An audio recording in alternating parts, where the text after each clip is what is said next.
এই যে আমাদের জাতীয় জীবনের এখন সবচাইতে বড় বড় সমস্যাগুলোর যদি আমরা লিস্ট করি, একটা বড় সমস্যা হচ্ছে ডিপ্রেশন, তাই না? আমরা ডিপ্রেশনে ভুগি না? আপনাদের ডিপ্রেশন হয় কখনো? আচ্ছা, ডিপ্রেশন কাকে বলে আগে বলে। ডিপ্রেশন হচ্ছে আপনার আর আপনার রবের মাঝে যে দূরত্ব, এটার নাম ডিপ্রেশন। আই রিপিট, আমার আর আমার রবের মাঝে যে গ্যাপ, আমাদের সম্পর্কের যে দূরত্ব, এটার নাম কি? ডিপ্রেশন। আপনি যত আল্লাহর সাথে সম্পর্ক জোরদার করতে পারবেন, ডিপ্রেশন আপনার থেকে দৌড়ে পালাবে। এজন্য আমাদের বিশ্বাসীদের জীবনে কোনো ডিপ্রেশন নাই। আছে? আমাদের ডিকশনারিতে কোনো ডিপ্রেশন আছে বলেন তো? আমাদের সাথে আল্লাহর সম্পর্ক কেমন বলেন? মজবুত?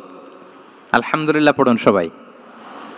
তাহলে ডিপ্রেশন হচ্ছে আপনার আর আপনার রবের মাঝে যে দূরত্ব, এই দূরত্ব দূর করে দেন, ডিপ্রেশন আপনিই পালাবেন। আল্লাহর হাবিব সাল্লাল্লাহু আলাইহি ওয়া আলিহি ওয়াসাল্লাম একবার একটা যুদ্ধ থেকে ফেরার পথে মরুভূমির মাঝখানে সেনাবাহিনীকে থামিয়ে বিশ্রামের ঘোষণা দিলেন যে তোমরা একটু বিশ্রাম নাও। তো উনি একটা গাছের নিচে বিশ্রামের জন্য গেলেন এবং সেখানে গাছের ডালে ওনার তলোয়ারটা ঝুলিয়ে রাখলেন, ঝুলিয়ে বিশ্রাম নিতে লাগলেন, ঘুমিয়ে পড়লেন। হঠাৎ এক বেদুইন এসে রাসূল সাল্লাল্লাহু আলাইহি ওয়াসাল্লামের এই কোষবদ্ধ তলোয়ারটা কোষমুক্ত করে এরকম হাতে নিল। রাসূল সাল্লাল্লাহু আলাইহি ওয়াসাল্লাম ঘুম থেকে জেগে উঠলেন। এবার বেদুইন বলতে আরম্ভ করলো, মাইয়ামনাউকা মিন্নি, এই মুহাম্মদ তোমাকে এবার কে বাঁচাবে বলো, এই তো আমার হাতে তলোয়ার, কে বাঁচাবে?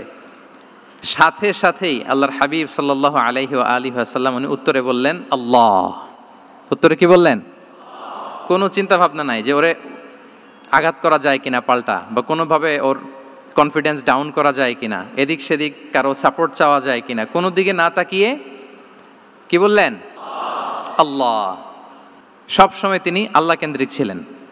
এটাকে বলে গড সেন্ট্রিক মাইন্ডসেট। যে কোনো পরিস্থিতিতে তিনি আল্লাহ যে আমার সাথে আছেন এটা কল্পনা করতেন।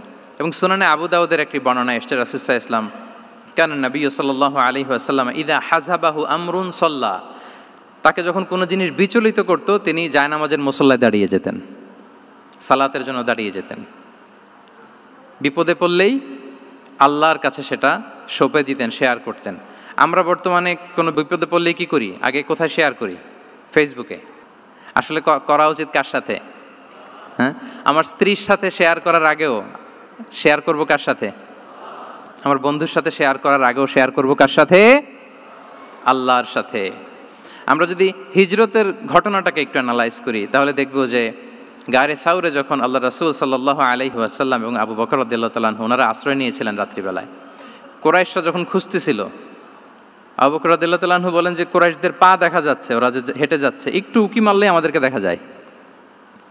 তিনি অত্যন্ত ভীত সন্ত্রস্ত, তটস্থ, নিজের জন্য নয়, রাসূল সাল্লাল্লাহু আলাইহি ওয়াসাল্লামের সেফটির জন্য। রাসূল সাল্লাল্লাহু আলাইহি ওয়াসাল্লাম আবু বকর রাদিয়াল্লাহু তাআলা আনহুকে বলেন যে আবু বকর চিন্তা করো না, লা তাহসান ইন্নাল্লাহা মা'না, আবু বকর চিন্তা করো না, আল্লাহ আমাদের সাথে আছেন। সুবহানাল্লাহ। আমাদের সাথে কে আছেন? আল্লাহ আমাদের সাথে আছেন। এটা হচ্ছে গড সেন্ট্রিক মাইন্ডসেটের উদাহরণ। আপনার মনকে বুঝাতে হবে যে আল্লাহ আমার সাথে আছে। মনকে তুমি বুঝিয়ে বলো আল্লাহ আছে আমার সাথে। এই বাক্যটা মুখস্থ করা যাবে? মনকে তুমি বুঝিয়ে বলো আল্লাহ আছেন আমার সাথে। আপনার পুরো জীবনের সব কাজের সাথে যদি এই বাক্যটাকে মিলিয়ে ফেলতে পারেন, দেখবেন যে কোনো কিছুই আপনার ক্ষতি করতে পারতেছে না। এটাকে বলে গড সেন্ট্রিক মাইন্ডসেট। আল্লাহ আমার সাথে আছেন, কেউ নাই কিন্তু আল্লাহ তাআলা আমার সাথে আছেন। এবং গড সেন্ট্রিক মাইন্ডসেটের সবচেয়ে বড় সুবিধা হচ্ছে আপনার মনে কখনো হতাশা কাজ করবে না, হতাশা বাঁধবে না, কারণ আপনার সাথে এক মহাশক্তিধরের কানেক্টিভিটি আছে। তিনি কে বলুন তো আওয়াজ করে? তিনি আল্লাহ। হতাশা আসবে না। আমরা আরও কিছু সিরা থেকে ইনসিডেন্ট নিয়ে দেখি যে গড সেন্ট্রিক মাইন্ডসেটটা কেমন। দ্বিতীয় হিজরিতে যে বদরের যুদ্ধ হলো, সে বদরের যুদ্ধে ইবনে মাসউদ রাদিয়াল্লাহু তাআলা আনহু তিনি বর্ণনা করেন যে আল্লাহ রাসূল সাল্লাল্লাহু আলাইহি ওয়াসাল্লাম আগামীকাল যুদ্ধ, এর আগের দিন রাতে তিনি হাত তুলে এরকম দোয়া করতেছিলেন। আমরা তো এইভাবে দোয়া করি। আল্লাহর হাবিব সাল্লাল্লাহু আলাইহি ওয়া আলিহি ওয়াসাল্লাম তিনি দোয়া করতে করতে ইমোশনালি হাত এরকম উঁচু করে, হাত্তা ইউরা বায়াদু ইবতাইহি, বগলের শুভ্রতা দেখা যাচ্ছিল, উনি দোয়া করতেছিলেন আল্লাহুম্মা আনজিজলি মা ওয়া'আতানি, আল্লাহুম্মা আতিনি মা ওয়া'আতানি, আল্লাহ তুমি যে বিজয় দিবে বলে প্রতিশ্রুতি করেছিলে ওই বিজয় আমাদেরকে দাও, ওই ভিক্টরি আমাদেরকে দাও, দোয়া করছিলেন। সাইয়েদনা আলী রাদিয়াল্লাহু তাআলা আনহু উনি বর্ণনা করছেন যে বদরের যুদ্ধের আগের রাতে আমরা সবাই ঘুমোচ্ছিলাম, কিন্তু রাসূল সাল্লাল্লাহু আলাইহি ওয়াসাল্লামকে দেখলাম যে না, উনি হাত তুলে শুধু আল্লাহর কাছে কান্না করছেন, দোয়া করছেন। আবু বকর রাদিয়াল্লাহু তাআলা আনহু উনি বলেন যে আমি যে দেখলাম যে তিনি ফজর পর্যন্ত দোয়া চালিয়েই যাচ্ছিলেন, দোয়া চালিয়েই যাচ্ছিলেন, দোয়া কন্টিনিউ করছিলেন তিনি। এবং দোয়া করতে করতে রাসূল সাল্লাল্লাহু আলাইহি ওয়াসাল্লাম এতটাই ইমোশনাল হয়ে গেলেন যে ওনার গায়ের চাদরটা নিচে পড়ে গেল। আবু বকর রাদিয়াল্লাহু তাআলা আনহু যে বলেন, ইয়া নবী আল্লাহ কাফাকা মুনাশাদাতুকা রাব্বাক ফাইন্নাহু সায়ুনজিজু লাকা মা ওয়া'দাক। হে নবী, যথেষ্ট, এনাফ ইজ এনাফ, অনেক হয়েছে নবী, আন্না, আর কাঁদতে হবে না, আপনার রব আপনাকে ভিক্টরি বা বিজয় দান করবে ইনশাআল্লাহ। তাহলে দেখেন, যুদ্ধের আগের রাতে সেনাপ্রধান কি করে? এই কৌশল ওই কৌশল, কোন দিক দিয়ে অ্যাটাক করা যাবে, ওয়ার স্ট্র্যাটেজি ঠিক করে, তার সাথে যারা আছে তাদের সাথে পরামর্শ করে। কিন্তু রাসূল সাল্লাল্লাহু আলাইহি ওয়াসাল্লাম সব কিছু সেট করে দিয়ে কার সাথে কানেক্টিভিটি গড়েছেন বলুন তো? আল্লাহর সাথে। This is called God centric mindset, Allah centric mindset.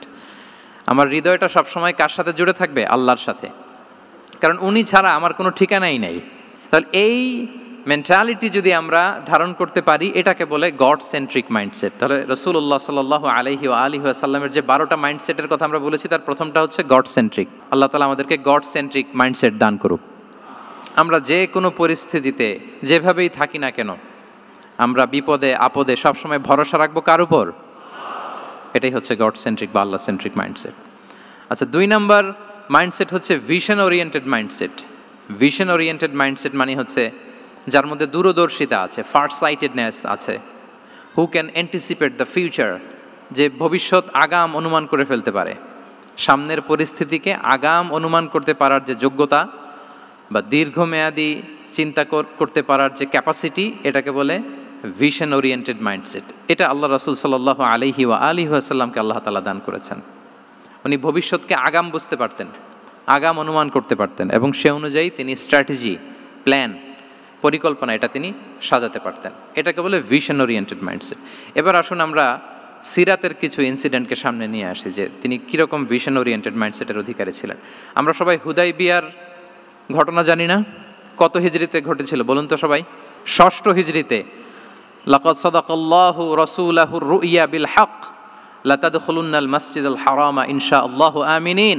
রাসূল সাল্লাল্লাহু আলাইহি ওয়াসাল্লাম 6ষ্ঠ হিজরিতে মদিনায় স্বপ্নে দেখলেন যে তিনি উমরা করতে যাচ্ছেন। তো নবীদের স্বপ্ন এটা কেবল স্বপ্ন নয়, এটা আল্লাহর পক্ষ থেকে ওয়াহি, রেভেলেশন।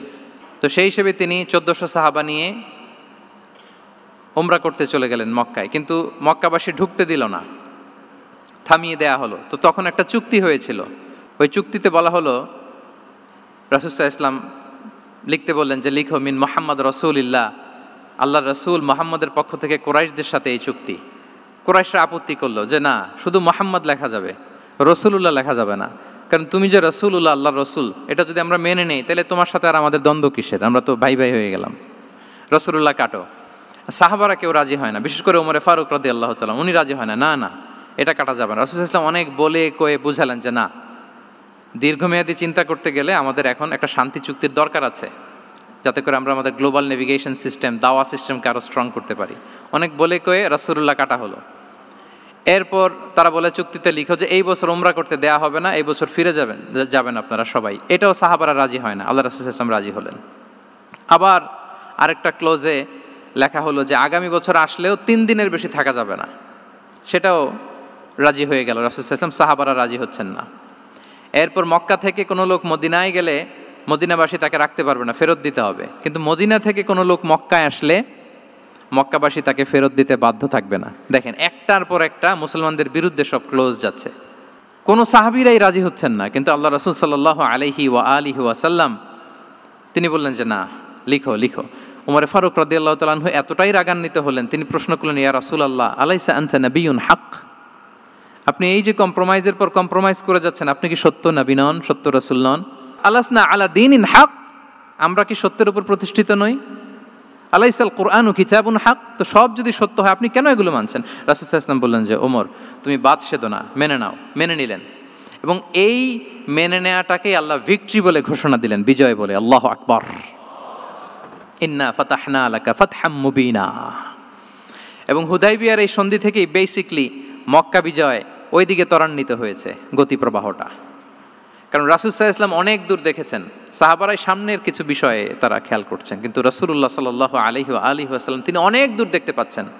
আচ্ছা বলেন, 3 তলার উপর থেকে একজন একটা ভিউ দেখতে পায়, আর 30 তলা উপর থেকে আরেকজন একটা কন্ডোমিনিয়ামের উপর থেকে একটা পানোরামিক ভিউ দেখতে পায়। দুইজনের ভিউ দেখা কি একরকম হয়?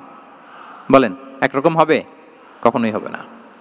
তাহলে 30 তলার উপর থেকে যিনি দেখবে তিনি একটা পানোরামিক ভিউ দেখবে, দ্য টোটাল সিনারিও তার কাছে ক্রিস্টাল ক্লিয়ার হবে, যেটা সাহাবা রিদওয়ানুল্লাহি তাআলা আলাইহিম আজমাইন ওনাদের কাছে ক্লিয়ার ছিল না। এবং ঠিকই এই যে এটা তো বেশি দিন স্থায়ীও হয়নি, 6ষ্ঠ হিজরি থেকে 8ম হিজরি, মাত্র 3 বছরের ব্যবধানে রাসূল সাল্লাল্লাহু আলাইহি ওয়াসাল্লাম যত রিজিওনাল সুপার পাওয়ার ছিল, ওয়ার্ল্ড সুপার পাওয়ার ছিল, পার্সিয়ান এম্পায়ার, তারপর Roman empire, Byzantine empire, Egyptian empire, সব এম্পায়ারদের কাছে চিঠি পাঠিয়েছেন, সালামুন আলা মান ইত্তাবা আল হুদা আসলিম তাসলাম। এবং ইসলামের এক্সপান্ড হয়েছে, ওনার গ্লোবাল নেভিগেশন সিস্টেম উনি চালু করেছেন। এর কারণ কি? উনি ছিলেন ভিশন ওরিয়েন্টেড মাইন্ডসেটের অধিকারী, দূরদর্শী, অনেক দূর দেখতে পেতেন, অনেক দূর তিনি দেখতে পেতেন, দীর্ঘমেয়াদী তিনি পরিকল্পনা করতে পারতেন। এটা হচ্ছে ভিশন ওরিয়েন্টেড মাইন্ডসেট যারা হয় তাদের ক্যারেক্টারিস্টিক্স বা ফিচার। আরও একটা উদাহরণ দেই, আপনারা কি বলতে পারেন আবিসিনিয়াতে নবুয়তি কত সালে সাহাবারা হিজরতে গিয়েছিল? বলতে পারবেন কেউ? হ্যাঁ, নবুয়তি কত সালে? 5ম সালে। হ্যাঁ, নবুয়তি 5ম বছর ওনারা আবিসিনিয়াতে, বর্তমানে যেটা ইথিওপিয়া বা ইরিত্রিয়া, সেখানে সাহাবারা হিজরতে গিয়েছিলেন। এবং আবিসিনিয়াতে এই যে হিজরতে গেল, তারা সবাই মিলে ফিরে এসেছিল মদিনায় কবে? এটা কি কেউ জানেন? আল্লাহু আকবার, মাশাআল্লাহ মাশাআল্লাহ। বসুন। খায়বার বিজয়ের দিন এসেছিলেন। আবিসিনিয়াতে যারা হিজরতে গিয়েছিলেন তারা মদিনায় ব্যাগ এন্ড ব্যাগেজ সব কিছু নিয়ে খায়বার বিজয়ের সময়, মানে 7ম হিজরিতে এসেছিলেন। তো রাসূল সাল্লাল্লাহু আলাইহি ওয়াসাল্লাম যখন মক্কা থেকে মদিনায় হিজরত করলেন, সব সাহাবারা মদিনায় চলে আসছেন। মদিনায় এখন একটা ইসলামিক সোসাইটি, ইসলামিক স্টেট। বদরের যুদ্ধে মুসলমানদের বিজয়, খন্দকে বিজয়, খন্দক তো 5মে, তারপরে ওনারা কেন আসে না বলেন তো? আসেনি। 7ম হিজরিতে এসেছেন, জাফর রাদিয়াল্লাহু তাআলা আনহুর নেতৃত্বে, সাইয়েদনা আলী রাদিয়াল্লাহু তাআলা আনহুর আপন ভাই, বড় ভাই, ওনার নেতৃত্বে যখন 7ম হিজরিতে ওখানে যাওয়ার 15 বছর পর যখন তারা সবাই ফিরলেন, রাসূল সাল্লাল্লাহু আলাইহি ওয়াসাল্লাম এত খুশি হলেন, তিনি বললেন, মা আদরি বি আইয়িহিমা আনা আফরাহ বি ফাতহি খাইবার আও বি কুদুমি জাফর। আমি কোনটাতে বেশি খুশি আজকে আমি জানি না, খায়বার বিজয়ে বেশি খুশি না আমার ভাই জাফরকে পেয়ে বেশি খুশি। আল্লাহু আকবার, এত খুশি হয়েছিলেন। তো এখন এমনি তো মনে প্রশ্ন জাগে যে রাসূল সাল্লাল্লাহু আলাইহি ওয়াসাল্লাম যখন মদিনায় চলে আসলেন, কোরআনের আয়াতগুলো নাজিল হয়, সালাত ফরজ হলো, জাকাত আসলো, সব হলো, একটার পর একটা হচ্ছে, ইসলামিক স্টেট, তো ওনারাই কেন আবিসিনিয়াতে পড়ে আছেন? প্রশ্ন জাগে না? ওই সময় একটা ক্রাইসিস মোমেন্ট ছিল, তখন ওনারা গিয়েছিল আবিসিনিয়াতে, কিন্তু আসে না কেন? ওনারা এসেছেন 7ম হিজরিতে। এর কারণ আবিসিনিয়ায় কিছু মুসলিমদেরকে রেখে দেওয়া, এটা রাসূলুল্লাহ সাল্লাল্লাহু আলাইহি ওয়াসাল্লামের প্ল্যান বি ছিল। কি ছিল? Plan B. রাসূল সাল্লাল্লাহু আলাইহি ওয়াসাল্লাম অপেক্ষা করছিলেন যে মদিনাকে প্রথমে ইন্টারনাল যত থ্রেট আছে এগুলো থেকে মুক্ত করতে হবে, এরপরে মদিনাকে যত এক্সটার্নাল থ্রেট আছে এগুলো থেকে মুক্ত করতে হবে। সব যখন মুক্ত করে উনি দেখলেন যে না, মদিনা সেফ জোন, এখন আর আলাদা একটা বেইজ, একটা এক্সট্রা সেফ জোন বা এডিশনাল বেইজ আমার কোথাও দরকার নাই। তখনই তিনি লোক পাঠালেন যে যাও, জাফরের নেতৃত্বে আবিসিনিয়ায় যারা হিজরত করেছে তারা সবাই মদিনায় চলে আসো। সুবহানাল্লাহি বিহামদি। তাহলে একটা প্ল্যানে কাজ করতেন না। আমরা তো এরকম করি, একটাই প্ল্যান। প্ল্যান কটা? এটা যদি ওয়ার্ক না করে শেষ, আমু নাই, সালাও নাই। কিন্তু রাসূলুল্লাহ সাল্লাল্লাহু আলাইহি ওয়া আলিহি ওয়াসাল্লামের প্ল্যান এ ছিল, প্ল্যান বি ছিল, প্ল্যান সি ছিল। প্ল্যান এ ওয়ার্ক না করলে প্ল্যান বিতে যেতেন, বি ওয়ার্ক না করলে সিতে যেতেন, এইভাবে তিনি কাজ করতেন। তাহলে এটা হচ্ছে বেসিকলি ভিশন ওরিয়েন্টেড মাইন্ডসেটের অধিকারী যারা, তারা এটা করে, যারা ফিউচারকে অ্যান্টিসিপেট করতে পারে, আগাম অনুভব করতে পারে যে কি হতে পারে সামনে। এই যে বাংলাদেশের বিভিন্ন প্ল্যান পরিকল্পনায় আমরা দেখা যায় যে এখান দিয়ে একটা ব্রিজ করে পরে ভাঙতে হয়, রাস্তা একটা তৈরির পরে ভাঙতে হয়, কোথায় এক টানেল হয়ে আছে প্রতি মাসে মাসে এখন লস হয়, তারপর 1 ঘন্টা বৃষ্টি হলে পুরো ঢাকা শহর এটা বন্যা হয়ে যায়। এগুলো হচ্ছে একাধিক প্ল্যান না থাকা, ভিশনারি অ্যাটিটিউডের অধিকারী না হওয়ার কারণে এই ঝামেলাগুলো আমাদের হচ্ছে। তো প্রফেটিক সিরার এই প্রফেটিক মাইন্ডসেট থেকে আমাদের নেয়ার বিষয় হচ্ছে এটা, যে আমাদেরকে ভিশনারি অ্যাটিটিউডের হতে হবে। রাসূল সাল্লাল্লাহু আলাইহি ওয়াসাল্লাম ভিশন ওরিয়েন্টেড মেন্টালিটির ছিলেন। আগাম, আজ থেকে 50 বছর পরে বাংলাদেশে কি ক্রাইসিস হতে পারে, আজ থেকে ঠিক 100 বছর পরে বাংলাদেশে কি হতে পারে, ওই রোডম্যাপকে সামনে রেখে আমাদেরকে প্ল্যান করতে হবে। এটাকে বলে ভিশন ওরিয়েন্টেড মাইন্ডসেটের অধিকারী হওয়া। 3 নাম্বার হচ্ছে উইজডম ড্রিভেন মাইন্ডসেট। উইজডম মানে হচ্ছে প্রজ্ঞা। প্রজ্ঞা কি? জ্ঞান আর কমন সেন্স দুইটা একসাথে হইলে ওইটারে প্রজ্ঞা বলে। When the knowledge and common sense join together, it reflects as wisdom. আপনার জ্ঞান এবং আপনার কমন সেন্স একসাথে হইলে ওইটা উইজডম হয়ে যায়। রাসূল সাল্লাল্লাহু আলাইহি ওয়াসাল্লাম ছিলেন প্রজ্ঞায় সমৃদ্ধ এক মননের অধিকারী। ওনার সব কিছুতেই প্রজ্ঞা ছিল। Wisdom in give in advice, উপদেশ দেওয়ার সময় ছিল। উইজডম ইন পলিসি মেকিংয়ের সময় সেখানে প্রজ্ঞা ছিল। Wisdom in action, strategic plan, কোনো স্ট্র্যাটেজিক প্ল্যানের ক্ষেত্রে প্রজ্ঞা ছিল। রাসূল সাল্লাল্লাহু আলাইহি ওয়াসাল্লাম একই প্রশ্নের উত্তর এক একজনকে এক একভাবে দিতেন। অনেক সাহাবারা জিজ্ঞেস করতেন যে রাসূলুল্লাহ একই প্রশ্ন, একে বললেন এইটা, ওরে বললেন ওইটা, ওরে বললেন আরেকটা, এটা কেন? তো রাসূল সাল্লাল্লাহু আলাইহি ওয়াসাল্লাম বললেন যে আমি জানি ওর কিসে ঘাটতি, আমি জানি ওর কি প্রয়োজন, আমি জানি ওকে কোন নাসিহাটা দিলে কাজ করবে, ফলে এক একজনকে আমি এক একভাবে ক্লারিফাই করেছি। আল্লাহু আকবার। This is called wisdom. আচ্ছা, উইজডম, রাসূল সাল্লাল্লাহু আলাইহি ওয়াসাল্লাম যে উইজডম ড্রিভেন মাইন্ডসেটের অধিকারী ছিলেন, এটার কয়েকটা এক্সাম্পল আমরা সিরাত থেকে দেখি। মক্কা বিজয় হয়েছে কত হিজরিতে? অষ্টম হিজরিতে যখন মক্কা বিজয় হলো, তখন রাসূল সাল্লাল্লাহু আলাইহি ওয়াসাল্লাম আম্মাজান আয়েশার সাথে গল্প করছিলেন আর বলছিলেন, আয়েশা, লাউলা হাদাসাতু আহদি কওমিকা বিল কুফরি লা নাকাতুল কাবাতা ওয়ালা জাআলতুহা আলা আসাসি ইব্রাহিম। আয়েশা, তোমার এই মক্কাবাসী, তোমার এলাকার লোকজন যদি একটা কেওস সৃষ্টি না করতো, তাহলে কাবার যে আসল শেপ, আমি ওই আসল শেপে এটাকে ফেরত নিতাম, কিন্তু নিতে গেলে এখন একটা ঝামেলা বাঁধবে, এজন্য নিব না। ব্যাপারটা হচ্ছে, আমরা এখন যে কাবাটাকে দেখি এটা হচ্ছে স্কয়ার আকৃতির। স্কয়ার মানে কি? বর্গাকৃতি, তাই তো? বর্তমান কাবা কোন আকৃতির বলেন তো? একটা বড় কিউবের সাইজ না? দূর থেকে দেখলে মনে হয় একটা বড় কিউবের সাইজ, কিউবের আকৃতি মানে স্কয়ার, চতুর্ভুজ। কিন্তু সাইয়েদানা ইব্রাহিম আলাইহিস সালাম যে কাবা নির্মাণ করেছিলেন, এটা কিন্তু এরকম কিউব ছিল না, ওইটা ছিল রেক্ট্যাঙ্গেল। রেক্ট্যাঙ্গেল ছিল, মানে আয়তাকৃতির ছিল, এরকম লম্বা। এই যে এই টেবিলটা যেরকম, টেবিলের যে শেপ এইরকম ছিল, এরকম লম্বা কাবাঘর ছিল আয়তাকৃতির। কিন্তু এখন এটা কমে স্কয়ার আকৃতির হয়ে গেছে। এর কারণটা কি? কাবা একবার ওখানে অগ্নিকাণ্ড ঘটার কারণে ধ্বংস হয়েছিল, ফলে কাবাকে আবার রিনোভেশন করা লেগেছিল, পুনর্নির্মাণ। তো কুরাইশরা সিদ্ধান্ত নিয়েছিল, কাবা পুনর্নির্মাণে আমরা কোনো হারাম টাকা ইউজ করব না, যার কাছে যত হালাল টাকা আছে নিয়ে আসা হলো। কিন্তু হালাল টাকা যতটুকু জমা হয়েছে, এটা দিয়ে পুরো কাবা নির্মাণ হয় না, অর্ধেক হয়। ফলে কাবা যে আয়তাকৃতির ছিল সেটা না হয়ে গেছে কি বলেন? বর্গাকৃতির, মানে স্কয়ার। ওই স্কয়ার কাবাই আজ পর্যন্ত রয়ে গেছে। কিন্তু ওই যে আয়তক্ষেত্রের যে শেপের মধ্যে যতটুকু জায়গা বাকি ছিল, ওইখানে দেখবেন একটা ক্রিসেন্টের মতো আছে, হেজরে ইসমাইল, হাতিমে কাবা বলে। ওইটার ভিতরে নামাজ পড়া আর কাবার ভিতরে নামাজ পড়া একই হুকুম। ওইটার ভিতরে নামাজ পড়া আর কাবার ভিতরে নামাজ পড়া কি একই হুকুম। ফলে ওই হাতিমের ভেতরে ফরজ সালাত আদায় হয় না, নফল সুন্নাত পড়া যায়। এমনকি কাবার ভেতরেও ফরজ সালাত আদায় করলে আদায় হবে না, কারণ নামাজের ফরজের মধ্যে একটা ফরজ হচ্ছে ইলা জিহাতিল কাবা, টু দ্য ডাইরেকশন অফ কেবলা। আপনার কেবলা মুখী হইতে হবে না। আপনি তো কাবার ভিতরে ঢুকে গেছেন, এখন কাবা কোন দিকে? কাবা তো নাই, বের হইতে হবে। বের হয়ে কাবামুখী হলে সালাত হবে। I think you got the point.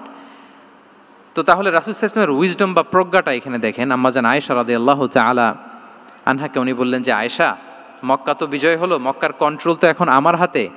চাইলে আমি কাবাকে ভেঙে সেই ইব্রাহিম আলাইহিস সালামের যে বেইজ, এরকম লম্বা করে শেপ দিতে পারি, কিন্তু দিব না। কেননা দিলে মক্কা একটা ক্যাওস হতে পারে। কি হতে পারে?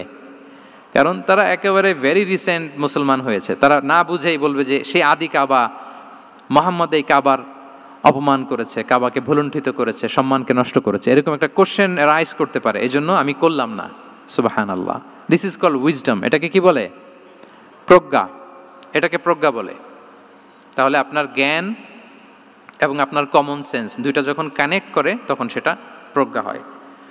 প্রজ্ঞার আরেকটা উদাহরণ যদি দেই সিরাত থেকে, রাসূল সাল্লাল্লাহু আলাইহি ওয়াসাল্লামের যে কনফ্লিক্ট রিজলভিং ক্যাপাসিটি ছিল, যখন কাবাকে পুনর্নির্মাণ করা হচ্ছে, তখন হাজরে আসওয়াদকে বের করা লেগেছিল, এবং রিনোভেশন শেষে আবার হাজরে আসওয়াদকে তার জায়গা মতো, মানে ব্ল্যাক স্টোন, যেটাতে চুমু দিলে মানুষের গুনাহ মাফ হয়ে যায়, হাজরে আসওয়াদ, চিনতে পেরেছেন না? ফলে অনেক বোনেরা যাদের জন্য হেজাব নিকাব মেনটেন করা হচ্ছে ফার্জ, পর্দার কোনো বালাই নাই, পুরুষের সাথে ধাক্কা ধাক্কি করে তার শরীর মিশে যাচ্ছে, গা মিশে যাচ্ছে, ধাক্কা ধাক্কি করে একটা সুন্নতের জন্য ফরজকে স্যাক্রিফাইস করে ফেলতেছে।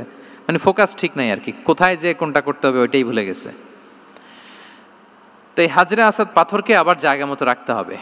এখন কে রাখবে এই নিয়ে মারামারি মক্কায়।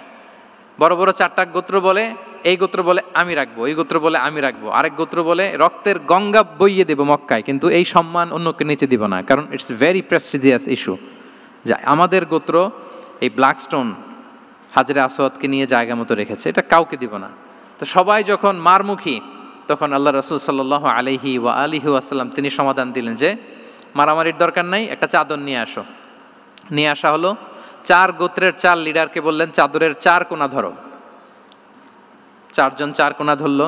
রাসূল সাল্লাল্লাহু আলাইহি ওয়াসাল্লাম তিনি পাথরটা নিয়ে মাঝখানে রাখলেন। এবার 4 নেতাকে বললো আসো, জাতীয় 4 নেতা চলে আসো, কাবার সামনে চলে আসলো। এরপরে আল্লাহ রাসূল সাল্লাল্লাহু আলাইহি ওয়াসাল্লাম ওনার মোবারক হাত দিয়ে, বরকতময় হাত দিয়ে হাজরা আসওয়াদকে নিয়ে নিজ হাতে রাখলেন। এবার সবাই হ্যাপি, কারণ অংশগ্রহণ করতে পারছে। আসলে মূল স্ট্যাটাস কিন্তু চলে গেছে রাসূলের দিকে, নাকি? ওরা তো এটা টাচও করতে পারে নাই, পারছে? ওরা চাদর ধরেই হ্যাপি, কিন্তু পাথরটা ধরেছিল কে? রাসূল সাল্লাল্লাহু আলাইহি ওয়াসাল্লাম। চাদরে রেখেছিল কে? রাসূল সাল্লাল্লাহু আলাইহি ওয়াসাল্লাম। চাদর থেকে নিয়ে আবার কাবা ঘরে সেট করেছিল কে? রাসূলুল্লাহ সাল্লাল্লাহু আলাইহি ওয়া আলিহি ওয়াসাল্লাম। এভাবে উনি কনফ্লিক্ট রিজলভ করতেন থ্রু হিজ উইজডম, ওনার প্রজ্ঞার মধ্য দিয়ে। আমরা যদি তায়েফের ঘটনা দেখি, রক্তাক্ত হয়েছেন, পাহাড়রক্ষী ফেরেশতারা এসে বলেছে রাসূলুল্লাহ জাস্ট অর্ডার করেন, আমরা কলাপস করবো এমনভাবে the entire Taif city will be collapsed, একেবারে স্ম্যাশ করে দিব, পাউডার হয়ে যাবে। রাসূল সাল্লাল্লাহু আলাইহি ওয়াসাল্লাম বললেন না, বাল আরজু আন ইউখরিজাল্লাহু মিন আসলাবিহিম মান ইয়াবুদুল্লাহা ওয়াহদাহু ওয়া লা ইউশরিকু বিহি শাইআ। তিনি বললেন না, ওদেরকে ধ্বংস করে দিও না, ওদেরকে ধ্বংস করলে লা ইলাহা পড়বে কে? সুবহানাল্লাহ। কি উইজডম ড্রিভেন ছিলেন উনি। উনি বলেন যে আমি আশা করি, প্রত্যাশা রাখি, দোয়া করি যে ওরা আমাকে প্রত্যাখ্যান করেছে, কিন্তু ওদের যে নেক্সট জেনারেশন, ওরা সাক্ষী দেবে আশহাদু আল্লাহ ইলাহা ইল্লাল্লাহ ওয়া আশহাদু আন্না মুহাম্মাদার রাসূলুল্লাহ। এবং তাই হয়েছে। এখন তায়েফে যান, চারদিক থেকে আল্লাহু আকবার ধ্বনিতে মুখরিত তায়েফ, এবং এত চমৎকার শহর, এটা একটা ট্যুরিস্ট ডেস্টিনেশন হয়ে গেছে। সৌদি আরবিয়াতে যারা যায়, তায়েফ না গেলে লোকদের ভালো লাগে না। ঠান্ডা, সবুজ শ্যামল, রেইনফল হয়, ফলমূল পাওয়া যায়। আব্দুল্লাহ ইবনে আব্বাস রাদিয়াল্লাহু তাআলা আনহুর স্মৃতিধন্য মসজিদ আছে, অনেকগুলো ইউনিভার্সিটি আছে, ইসলামিক ইনস্টিটিউশন আছে। এই যে নয়নাভিরাম তায়েফ, এটা রাসূল সাল্লাল্লাহু আলাইহি ওয়াসাল্লামের উইজডমের ফসল। ওই দিন যদি রাগের চোটে বলতো যে হ্যাঁ দাও, স্ম্যাশ করে দাও, তাইলে এই যে যারা শাহাদা পড়েছে, মুসলিম হয়েছে, এটা কিন্তু হতো না। তাহলে এটা হচ্ছে রাসূল সাল্লাল্লাহু আলাইহি ওয়াসাল্লামের প্রজ্ঞার একটা উদাহরণ। আর একটা উদাহরণে যাই।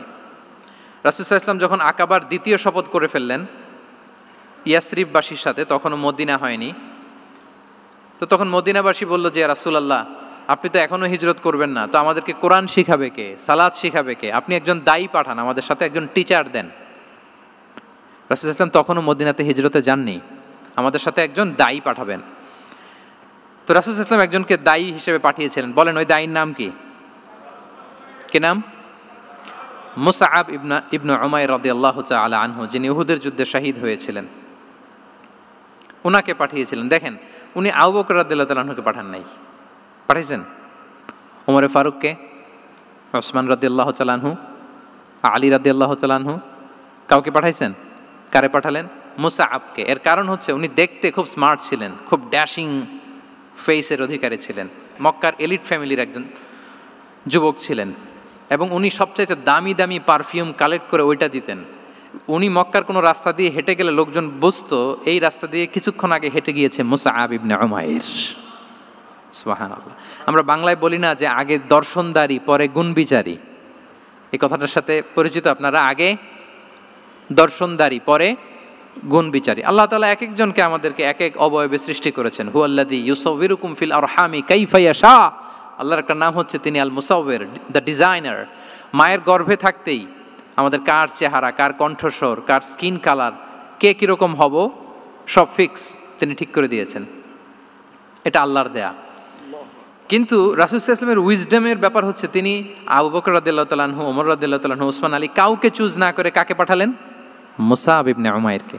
যে তাকে দেখলেই সবাই আগে পাগল হয়ে যায়, মানে ইমপ্রেস হয়ে যায়। হ্যাঁ, ফার্স্ট ইমপ্রেশনটা তার খুব ভালো, খুব ভালো।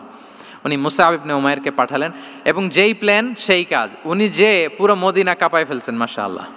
মদিনার ঘরে ঘরে উনি ইসলামের বার্তা পৌঁছে দিয়েছেন, এবং স্বয়ং রাসূলুল্লাহ সাল্লাল্লাহু আলাইহি ওয়াসাল্লামের আগে তিনি মদিনাতে জুমার নামাজ পড়েছিলেন।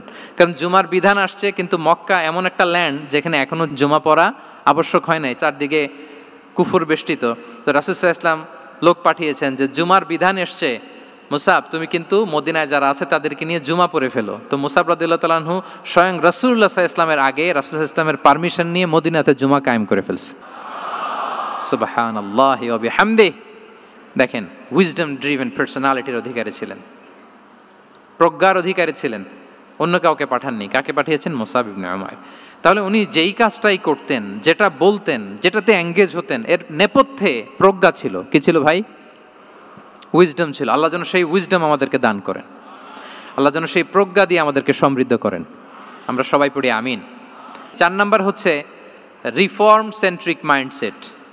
মানে রাসূল সাল্লাল্লাহু আলাইহি ওয়াসাল্লাম সংস্কারবাদী ছিলেন আর কি। ভুলভাল দেখলে রিফর্ম করতেন, ইসলাহ করতেন, সংস্কার। এখন তো এই যে অনেকগুলো সংস্কার কমিটি হলো দেখলাম বাংলাদেশে, খুব সুন্দর, বিভিন্ন বিষয়ে সংস্কার হচ্ছে। এবং স্বাধীনতার পরে আমাদের বয়স তো আর বেশি না, মানে সব দলের লোকেরা মিলে একসাথে এরকম বসা, এরপর রাষ্ট্রীয় ইস্যু নিয়ে ডিসকাস করা, এরপর মাঝে মাঝে আবার ওয়ার্কআউট করা, আবার একটু মিষ্টি ঝগড়া করা, আবার একটু ফান করা, এই সব কিছুর মধ্য দিয়ে জাতির জন্য ভাবা, নতুন নতুন চিন্তা প্রণয়ন। That's very good, I do appreciate, এটা দরকার। এমন বাংলাদেশই তো আমরা চেয়েছিলাম, ঠিক কিনা বলেন? তো এই যে রিফর্ম হচ্ছে, এটা অ্যাপ্রিসিয়েবল। রাসূল সাল্লাল্লাহু আলাইহি ওয়াসাল্লামের কিন্তু এই রিফর্ম সেন্ট্রিক মাইন্ডসেট ছিল। অন্যায় দেখলে, ভুলভাল দেখলে, অসঙ্গতি দেখলে, ইনকনসিস্টেন্সি দেখলে শুধরে দিতেন। শুদ্ধাচার অভিযান চালিয়েছেন মক্কাতেও মদিনাতেও, রিফর্ম করতেন। সব খারাপকে তিনি ভালো দিয়ে পরিবর্তন করে দিতেন। আসুন সিরাতের আয়নায়, থ্রু দ্য লেন্স অফ সিরা আমরা দেখি কিভাবে পরিবর্তন করতেন। রাসূল সাল্লাল্লাহু আলাইহি ওয়াসাল্লামের একটা আদত বা হ্যাবিট ছিল, তিনি কোনো ব্যক্তির বা কোনো স্থানের কোনো বাজে নাম বা খারাপ নাম দেখলে ওটা ভালো নামে চেঞ্জ করে দিতেন। মক্কা থেকে মদিনায় হিজরতের আগে মদিনার নাম ছিল ইয়াসরিব। কি ছিল? ইয়াসরিব মানে হচ্ছে প্রতিশোধ বা নিন্দা বা ক্ষোভ বা ভর্ৎসনা, সবগুলোই খুব বাজে মিনিং ডিনোট করে। রাসূল সাল্লাল্লাহু আলাইহি ওয়াসাল্লাম বললেন, আমি যেই শহরে হিজরত করব এই শহরের নাম ক্ষোভ, এই শহরের নাম হিংসা, এটা হইতে পারে? বলেন। রাহমাতাল লিল আলামিন, হ্যাঁ, mercy and peace for the entire universe করে যাকে আল্লাহ পাঠিয়েছেন, উনি যেই শহরে থাকবেন ওই শহরের নাম প্রতিশোধের শহর, এটা হবে? উনি শহরের নাম চেঞ্জ করে দিলেন। উনি শহরের নাম দিলেন মদিনাতুন নবী। কি দিলেন? মদিনাতুন নবী, অথবা তবা তয়্যিবা, চেঞ্জ করে দিলেন, পরিবর্তন করে দিলেন। এক এলাকায় যে বিষ্ণু ইসলাম দেখলেন যে গাছপালা হয় না, উনি বললেন মাসমু হাযিহিল আরদ, এই জায়গার নাম কি? সবাই বলে ইসমুহা গাদেরা। গাদেরা মানে হচ্ছে মাকান লা নাবাতা ফিহি ওয়ালা শাজার, এমন জায়গা যেখানে ঘাস লতাপাতা কিছুই জন্মায় না। রাসূল সাল্লাল্লাহু আলাইহি ওয়াসাল্লাম বললেন, এই জন্যই তো ঘাস জন্মায় না, নাম তো রাখছো খুব বাজে একটা নাম। রাসূল সাল্লাল্লাহু আলাইহি ওয়াসাল্লাম বললেন, আজ থেকে এলাকার নাম গাদেরা নয়, এলাকার নাম আজকে থেকে খাদেরা। কি নাম? খাদেরা মানে কি বলেন? সবুজ, গ্রিন, এভারগ্রিন, সবুজ শ্যামল। এবং রাসূল সাল্লাল্লাহু আলাইহি ওয়াসাল্লাম যখন গ্রিন ল্যান্ড নাম দিয়ে দিলেন, এরপর থেকে সবুজ শ্যামল করে আল্লাহ জায়গাটাকে বরকতময় করে দিলেন। Changing names. এক সুন্দরী নারীকে বললেন মাসমুকি, কি নাম? বলে আসিয়া। আসিয়া মানে অবাধ্য। রাসূল সাল্লাল্লাহু আলাইহি ওয়াসাল্লাম বললেন, তুমি এত সুন্দরী, you are a beautiful lady, আর কি বাজে একটা নাম রেখেছো আসিয়া। তুমি আসিয়া কেন হবে? আজকে থেকে তোমার নাম জামিলা, মানে তুমি সুন্দরী, রূপবতী। সুবহানাল্লাহ, সুন্দর একটা নাম দিয়ে দিলেন। এক সাহাবীর নাম ছিল হাজান। হাজান মানে রাফ এন্ড টাফ, রুক্ষ। রাসূল সাল্লাল্লাহু আলাইহি ওয়াসাল্লাম বললেন, না, হাজান না, তোমার নাম আজকে থেকে সাহাল। কি নাম? সাহাল। সাহাল মানে সহজ। উনি বলেন, যেদিন থেকে সাহাল রাখছি এর আগ পর্যন্ত নাকি ওনার অসুস্থতা, রোগ বালাই একটার পর একটা লেগেই থাকতো। যেদিন থেকে সাহাল, ওই দিন থেকে উনি বলেন যে আল্লাহ তাআলা নবীর এই নাম চেঞ্জ করে দেওয়ার বারাকায় আমার পুরো জীবনের সব কাজকে আল্লাহ তাআলা সহজ করে দিয়েছেন। তাহলে রিফর্ম সেন্ট্রিক মাইন্ডসেট, আমরাও খারাপ কিছু দেখলে ভালো দিয়ে পরিবর্তন করব। কি বলেন? আচ্ছা, এটা তো নাম চেঞ্জ করে দেয়া। এবার সোশ্যাল রিফর্ম তিনি কি কি করেছেন আমরা একটু দেখি। তিনি যখন যুবক, মক্কায় এক ইয়ামানি লোক ব্যবসা করতে এসে তার প্রোডাক্ট বিক্রি করার পরে, আস ইবনে ওয়াইল নামে এক লোকের কাছে বিক্রি করার পরে যখন দাম চাইতে গেল, আস বলে, আরে বেটা, আমরা মক্কার সন্তান, আমরা দাম দিব না। তো সে ভাবলো হয়তো আমার সাথে ঠাট্টা করেছে, হজের মৌসুম যাক, বেচাকেনা শেষ করে যাওয়ার পথে দামটা নিয়ে যাব। সে ফেরার দিন আবার গেল যে আমার তো জিনিসের দামটা আপনি দিলেন না। সে বলে, আমরা এই ভূখণ্ডের মালিক, আমরা দাম দেই না। এটা তো বড় জুলুম। সে কান্নাকাটি শুরু করলো। তার এই কান্নাকাটি দেখে আল্লাহ রাসূল সাল্লাল্লাহু আলাইহি ওয়াসাল্লাম, ওনার চাচা জুবাইর ইবনে আব্দুল মুত্তালিব সহ ইয়াং স্টার যারা আছে, দ্য ইয়ুথ অব মক্কা, তাদের সবাইকে নিয়ে একটা সোসাইটি করলেন। এই যে আমরা হালাফুল ফুদুলের নাম শুনি না, যেটা বাংলায় আমরা কি বলি, হিলফুল ফুজুল। এই নামে তো অনেক সংগঠন আছে বাংলাদেশে, কি বলেন? যুবকরা কোনো সংগঠন করলে কমনলি এই নামটা পছন্দ করে, হিলফুল ফুজুল। আসলে এটার মূল নাম ছিল হালাফুল মুত্তাইয়িবিন। তিব মানে হচ্ছে রং। রাসূল সাল্লাল্লাহু আলাইহি ওয়াসাল্লাম সবাই মিলে, তখন জাহিলি যুগে একটা কালচার ছিল, বালতি ভর্তি রঙের ভেতরে হাত ঢুকিয়ে দিত, দিয়ে এই রং সমেত হাতটা তারা পাথরের মধ্যে লাগাতো, সবার হাত ওইখানে দিত, মানে আমরা হাতে হাত রেখে কমিটেড, আমরা ঐক্যবদ্ধ হলাম। সেখান থেকে হয়েছে হালাফুল মুত্তাইয়িবিন থেকে হালাফুল ফুদুল। ওনারা বলল যে না, আমরা সবাই থাকবো মা আল মাজলুমি দিদ্দা জালেম, আমরা মজলুমের পক্ষে থাকবো, জালেমের বিপক্ষে থাকবো। এবং যেই প্রতিজ্ঞা ওই কাজ, সবাই মিলে আস ইবনে ওয়াইলকে ধরলো, তার কাছ থেকে টাকা আদায় করে ওই ইয়ামানি ব্যবসায়ীর কাছে পৌঁছে দিয়ে তিনি মাজলুমকে সহায়তা করেছেন। সুবহানাল্লাহ। এবং এই টেন্ডেন্সি, এই জুলুম, চাঁদাবাজি যেগুলো ছিল মক্কার জমিনে, রাসূল সাল্লাল্লাহু আলাইহি ওয়াসাল্লাম এই সোশ্যাল রিফর্মের মাধ্যমে এটাকে সংস্কার করেছেন। তাহলে এই যে রিফর্ম সেন্ট্রিক আমাদের হইতে হবে। আমাদের সমাজেও এখন চাঁদাবাজি আছে না নাই বলেন? খুন খারাপি আছে না নাই? সামাজিক অনাচার? তাহলে ঐক্যবদ্ধ হইতে হবে আমাদেরকে রিফর্মের জন্য। যুবক যারা আমরা আছি, যাদেরকে আল্লাহ আমাদের বলার সুযোগ দিয়েছে, লেখার সুযোগ দিয়েছে, ফিল্ডে কাজের সুযোগ দিয়েছে, আমরা সবসময় মজলুমের পক্ষে থাকব, আমরা সবসময় জালেমের বিপক্ষে থাকব। আমাদের নীরবতা আর আমাদের নিশ্চুপ থাকাই জালিমদেরকে আরো বড় বড় জালিম বানিয়েছে। এজন্য নাহনু মাআল মাজলুম দিদ্দা যালিম, এটা হচ্ছে আমাদের স্লোগান। আমরা কাদের সাথে? মজলুমের সাথে। আওয়াজ করে বলেন, কার সাথে? ইত্তাকু দাওয়াতাল মাজলুম। রাসূল সাল্লাল্লাহু আলাইহি ওয়াসাল্লাম বলেন, তোমরা মাজলুমের কান্নাকে ভয় করো, কেননা মাজলুমের কান্না আর আল্লাহর মাঝে কোনো ফারাক থাকে না, কোনো পর্দা থাকে না, বদদোয়া করলেই কবুল হয়ে যায়। তাহলে এভাবে রাসূলুল্লাহ সাল্লাল্লাহু আলাইহি ওয়া আলিহি ওয়াসাল্লাম তিনি সোশ্যাল রিফর্ম করেছেন। আমরা যদি ওনার পলিটিক্যাল রিফর্মের দিকে তাকাই, তাহলে দেখব যে আমরা যদি কনস্টিটিউশন অফ মদিনার কথা বলি, মদিনার কনস্টিটিউশন, এটা কিন্তু রাসূল সাল্লাল্লাহু আলাইহি ওয়াসাল্লাম করেছেন। মদিনা চার্টার, এত চমৎকার চার্টার পৃথিবী আর দেখেনি। ওইটা থেকেই এখন সব গোটা বিশ্বের সংবিধান। এই যে আমাদের সংবিধান সংস্কার কমিশন আছে না একটা, নিশ্চয়ই তারা ওইটা থেকে অনেক বেনিফিটেড হতে পারবেন। আমাদের যে মদিনা চার্টার, রাসূল সাল্লাল্লাহু আলাইহি ওয়াসাল্লাম নিজে করা, এবং এটা একটা ইনক্লুসিভ চার্টার ছিল। মুসলিম, পেগানস, জুইশ, সব ধর্মের মানুষকে নিয়ে তিনি মদিনাতে ওয়ান উম্মা ঘোষণা দিয়েছিলেন। One Umma, we are one উম্মা। হোক তুমি পেগান মুশরিক, হোক তুমি জুইশ মানে ইহুদি, হোক তুমি মুসলিম, তুমি যেই ধর্মের হও না কেন, মদিনাকে রক্ষা করতে যে আমরা সবাই মিলে উম্মা ওয়াহেদা, আমরা সবাই মিলে কি উম্মা ওয়াহেদা। পৃথিবীর অনেক দেশ এই আইডিওলজিকে ধারণ করে হু হু করে এগিয়ে গিয়েছে। মালয়েশিয়াতে 3টা রেস, আমি তো প্রায় 1 যুগ ওখানে, আমার 2টা ডিগ্রি ওখান থেকে, মাস্টার্স পিএইচডি। সো আমি কাছ থেকে তাদেরকে দেখার সুযোগ পেয়েছি। ওখানে মালয়েরা আছে, তামিলরা আছে, চাইনিজরা আছে, 3 জাতি মিলে ওদের স্লোগান হচ্ছে সাতু মালয়েশিয়া। মালয় ভাষায় সাতু মানে হচ্ছে ওয়ান, মালয় ভাষায় সাতু মানে কি ওয়ান। সাতু মালয়েশিয়া মানে আমরা হতে পারি চাইনিজ, হতে পারি তামিল, কিংবা হতে পারি মালয় ভূমিপুত্রা, কিন্তু সবাই মিলে দেশের স্বার্থে আমরা সবাই কি এক। এটাই লাগবে আমাদের নতুন বাংলাদেশে। জুলাই আপরাইজিংয়ের পরে আমাদের এই ঐক্যবদ্ধ থাকার বাংলাদেশ আমরা চাই কি চাই না বলেন? সাম্রাজ্যবাদকে রুখে দিতে, যে কোনো ষড়যন্ত্রকে রুখে দিতে ঐক্যবদ্ধ থাকার কোনো বিকল্প নাই, ঠিক কিনা বলেন? ঐক্যবদ্ধ থাকতে হবে আমাদেরকে, যেটা রাসূলুল্লাহ সাল্লাল্লাহু আলাইহি ওয়া আলিহি ওয়াসাল্লাম মদিনা চার্টারে আমাদেরকে শিখিয়েছেন যে আমরা ওয়ান উম্মা। তাহলে খারাপ নাম দেখলে চেঞ্জ করতেন, পলিটিক্যাল রিফর্ম করেছেন ওয়ান উম্মা গঠনের মধ্য দিয়ে।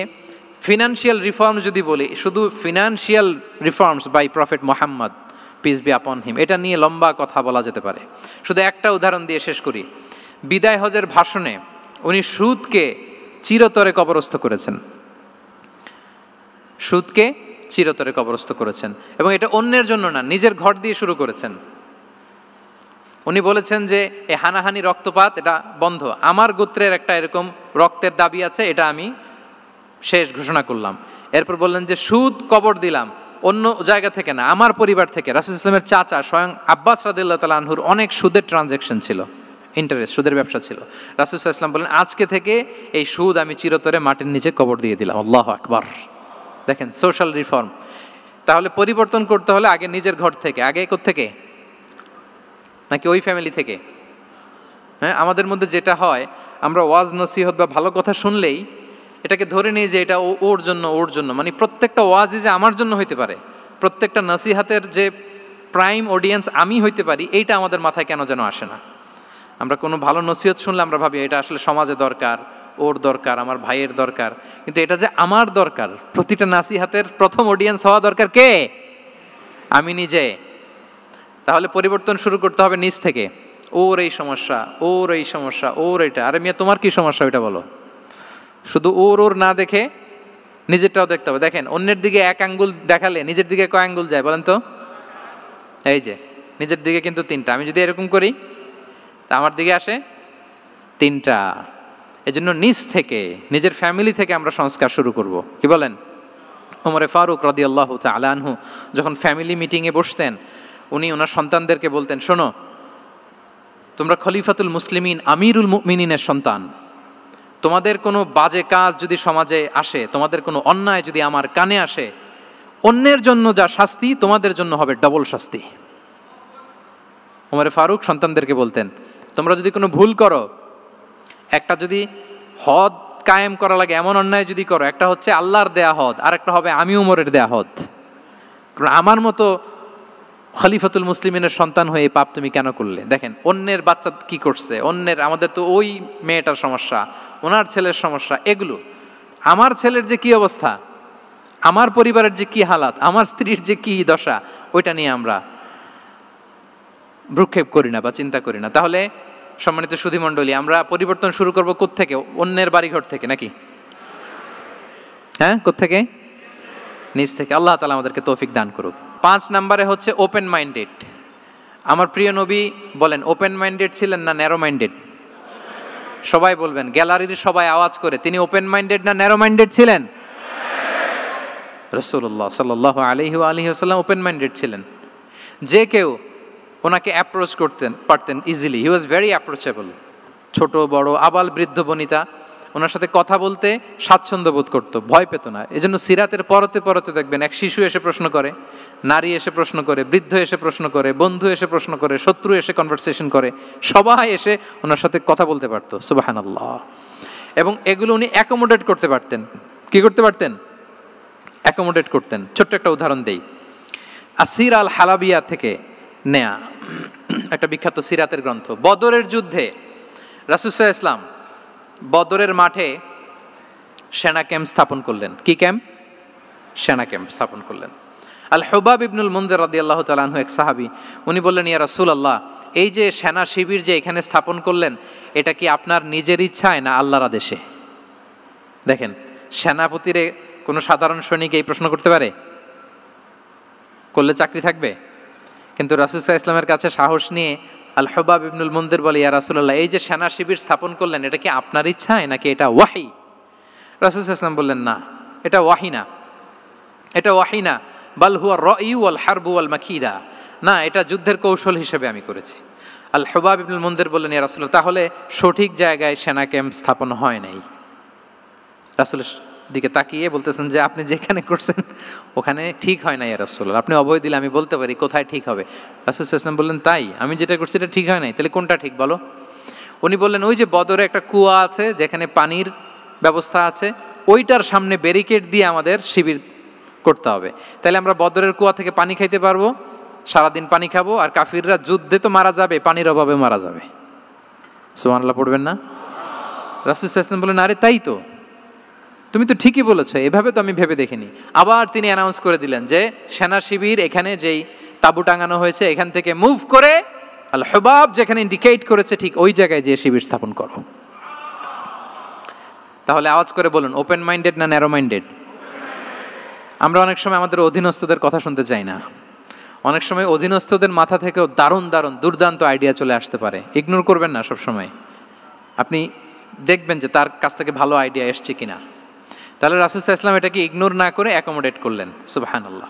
খন্দক যুদ্ধের কথা যদি দেখি, পরীক্ষা খননের অ্যাডভাইস কে দিয়েছিল? মক্কার কোনো লোক? মদিনার? কে দিয়েছিল? সালমান আল ফারিসি। বাড়ি কোথায়? ইরান, পারস্য। হি ওয়াজ পার্সিয়ান বেসিকলি। তাহলে দেখেন, সেই পারস্য থেকে এসে বললেন যে এখানে পরীক্ষা খনন করলে ভালো হয়। 5.5 কিলোমিটার পরীক্ষা খনন করে ফেললেন। 4.5 মিটার প্রশস্ত, 3.5 মিটার হচ্ছে এটার ডেপথ। পুরো মদিনার সবাই মিলে এটা করে ফেললেন।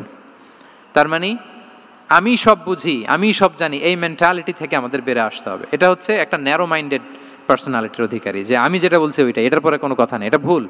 বরং আমার টিমের মধ্যে থেকে যদি কোনো ভালো অপিনিয়ন আসে সেটা আমি রিভাইজ করব। কি বলেন, পারা যাবে না? তাহলে ওপেন মাইন্ডেড পার্সোনালিটি ছিলেন রাসূলুল্লাহ সাল্লাল্লাহু আলাইহি ওয়াসাল্লাম। 6 নম্বর মাইন্ডসেট হচ্ছে অন্টারপ্রেনাল মাইন্ডসেট।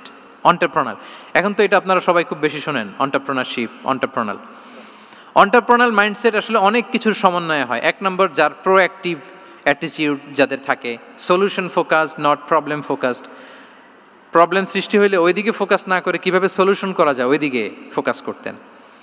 এরপর যে হিউম্যান রিসোর্সের ভালো ম্যানেজ করতে পারে, রিসোর্স কম কিন্তু to take the best out of this resource. অনেকে দেখবেন যে ছোট্ট জিনিসকে অর্গানাইজ করে এত সুন্দর প্রেজেন্টেশন করে, আবার অনেকের অনেক আছে কিন্তু সেটাকে প্রেজেন্ট করতে পারে না, এরকম আছে না? নাই? রাসূল সাল্লাল্লাহু আলাইহি ওয়াসাল্লাম অল্প রিসোর্স দিয়ে অনেক বড় কিছু অ্যারেঞ্জ করতে পারতেন। সুবহানাল্লাহ। এবং he was a very good talent hunter. রাসূল সাল্লাল্লাহু আলাইহি ওয়াসাল্লাম একজন চৌকস ট্যালেন্ট হান্টার ছিলেন। He was a very good observer. সাহাবীদের কার কি ট্যালেন্ট এটা তিনি নোট করতেন। যার যে দক্ষতা, তাকে তার ওই দক্ষতা দিয়ে ইসলামের সেবা করতে উৎসাহ দিতেন। যখনই কোনো প্রতিভাবান সাহাবীকে তিনি দেখেছেন, তিনি ইসলামের জন্য সেই প্রতিভাকে কাজে লাগানোর চেষ্টা করেছেন। একজনকে দিয়ে সবটা করেননি। আমাদের সমাজে এই একটা ভুল ধারণা আছে, আমরা অনেকে একজনের কাছ থেকে সব কামনা করি। একজন সব করতে পারে না, পারে? যারা পারেও কোনোটাই ভালোভাবে পারে না, সব পারে, একটু একটু পারে। তো রাসূল সাল্লাল্লাহু আলাইহি ওয়াসাল্লাম ট্যালেন্ট হান্টার ছিলেন, যার যেখানে ট্যালেন্ট তাকে ওই কাজে লাগাতেন। বলেন তো, খালিদ বিন ওয়ালিদ রাদিয়াল্লাহু তাআলা আনহুকে আল্লাহ রাসূল সাল্লাল্লাহু আলাইহি ওয়াসাল্লাম কি কাজে লাগিয়েছিলেন? অনেক পরে ইসলাম ধর্ম গ্রহণ করেছেন, কিন্তু যুদ্ধের অভিযানে পাঠিয়েছেন এবং পরবর্তীতে তিনি সেনাপ্রধান হয়েছিলেন মুসলিম ব্যাটালিয়নের। কারণ উনি ওয়ার স্ট্র্যাটেজি জানতেন। ওনার আক্রমণের কারণে তো উহুদের প্রান্তরে মুসলিমরা প্রায় নাস্তানাবুদ হওয়ার অবস্থা, তাই না? অনেক পরে আল্লাহ তাআলা ওনাকে ইসলামের জন্য কবুল করলেন। তাহলে উনি ওয়ার স্ট্র্যাটেজি জানতেন, ফলে রাসূল সাল্লাল্লাহু আলাইহি ওয়াসাল্লাম ওনাকে যুদ্ধের জন্য কাজে লাগিয়েছেন। তাহলে সবাইকে একটা দিলে হবে না, প্যারাসিটামল 3 বেলা সবার জন্য হবে নাকি যার যে রোগ সে অনুযায়ী প্রেসক্রিপশন?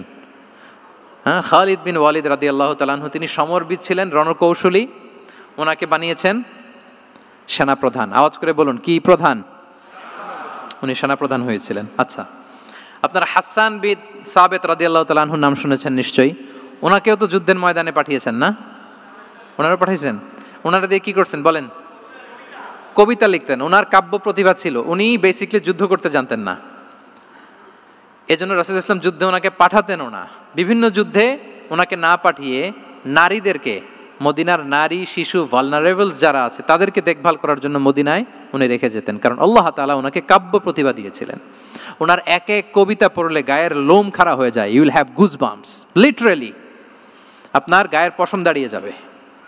এবং উনি ওনার কবিতা দিয়ে মুসলিমদেরকে, সাহাবীদেরকে উজ্জীবিত করতেন। মসজিদে নববীতে আল্লাহ রাসূল সাল্লাল্লাহু আলাইহি ওয়াসাল্লাম ওনার মিম্বারের পাশে শুধু হাসান বিন সাবিতের রাদিয়াল্লাহু তাআলা আনহুর জন্য আলাদা একটা মিম্বার বানিয়েছিলেন, যে হাসান তুমি ওখানে উঠে কবিতা লিখে আমার সাহাবাদেরকে উজ্জীবিত করবে জিহাদের জন্য। আল্লাহু আকবার। তাহলে একজনকে সেনাপ্রধান, আরেকজনকে জাতীয় কবি, আরেকজনকে হাসান বিন সাবিত রাদিয়াল্লাহু তাআলা আনহুকে কি বানালেন? জাতীয় কবি বানালেন। আচ্ছা, হুযাইফা ইবনুল ইয়ামান রাদিয়াল্লাহু তাআলা আনহু, ওনার ছিল ডিটেকটিভ মাইন্ড, এজন্য ওনাকে রাসূল সাল্লাল্লাহু আলাইহি ওয়াসাল্লাম মদিনার গোয়েন্দা বিভাগের প্রধান বানিয়েছেন, হেড অফ ডিটেকটিভ ডিভিশন। হুযাইফা ইবনুল ইয়ামান ছিলেন মদিনার কি? হেড অফ ইন্টেলিজেন্স, গোয়েন্দা বিভাগের প্রধান। মুআয ইবনে জাবাল রাদিয়াল্লাহু তাআলা আনহু প্রশাসনিক কাজ খুব ভালো বুঝতেন। মদিনার সবচাইতে বড় সিনিয়র আমলা ছিলেন মদিনা রাষ্ট্রের সবচাইতে সিনিয়র আমলা মুআয ইবনে জাবাল রাদিয়াল্লাহু তাআলা আনহুকে রাসূল সাল্লাল্লাহু আলাইহি ওয়াসাল্লাম কবিতা লেখার দায়িত্বও দেন নাই, গোয়েন্দাগিরি করতে দেন নাই, ওনাকে ইয়ামানের গভর্নর করে পাঠিয়েছেন। সুবহানাল্লাহ বিহামদি। তাহলে যার যে যোগ্যতা তাকে সেই জায়গায় কাজে লাগানো, এটাকে বলে এন্টারপ্রেনাল মাইন্ডসেট। এটা কি বলে? এন্টারপ্রেনাল মাইন্ডসেট। আল্লাহ হাবিব সাল্লাল্লাহু আলাইহি ওয়াসাল্লামের এই মাইন্ডসেট ছিল। 7 নম্বর মাইন্ডসেট হচ্ছে কনসিডারেট মাইন্ডসেট। কনসিডারেট মানে হচ্ছে সুবিবেচক, যার বিবেচনা আছে, অথবা যে অন্যের প্রতি সহানুভূতিশীল, উচ্চ বিবেকবোধ সম্পন্ন ব্যক্তিত্ব। রাসূল সাল্লাল্লাহু আলাইহি ওয়াসাল্লাম he was the man of 6 senses. ওনার 6টা সেন্স কাজ করতে একসাথে। কয়টা? আমাদের করে কয়টা? 5টা তো আল্লাহ দিছে, অনেকের 3টাও কাজ করে না। কোন দিক দিয়ে কি হচ্ছে? দিন দুনিয়ায় নাই। সে একেবারে অন্য জগতের মানুষ, কি হচ্ছে চোখ কান খোলা নাই, কিছু জানা নাই। কিন্তু রাসূল সাল্লাল্লাহু আলাইহি ওয়াসাল্লাম he was man of six senses. চারদিকে কোথায় কি হচ্ছে, কার একটু অসুবিধা হয়ে যাচ্ছে, কার একটু সমস্যা, খুব অন্যের ব্যথায় ব্যথিত ছিলেন, অন্যের দুঃখে দুঃখী ছিলেন, অন্যের প্রতি সহানুভূতি ছিলেন, ম্যান অফ সিক্স সেন্সেস ছিলেন তিনি। সিরাত থেকে দু একটা উদাহরণ দেখেন। একবার রাতের নামাজ, সম্ভবত এশার নামাজ, খুব ছোট্ট করে শেষ করে দিলেন। তো সাহাবারা জিজ্ঞেস করলেন, ইয়া রাসূলুল্লাহ, নামাজ তো এত তাড়াহুড়ো করতে আপনাকে কখনো দেখিনি। তিনি বললেন, আমি নামাজের মাঝখানে এক ছোট্ট বাচ্চার কান্না শুনেছি। আনাস রাদিয়াল্লাহু বর্ণনা করেন যে কানা রাসূল সাল্লাল্লাহু আলাইহি ওয়াসাল্লাম ইয়াসমাউ বুকা আস-সাবিয়্যি মা উম্মি। আমি যখন নামাজে ইমামতি করছি, পেছনে মহিলাদের কাতারের ওখান থেকে একটা ছোট্ট শিশুর কান্নার আওয়াজ আমার কানে আসলো। দেখেন কি সেন্স।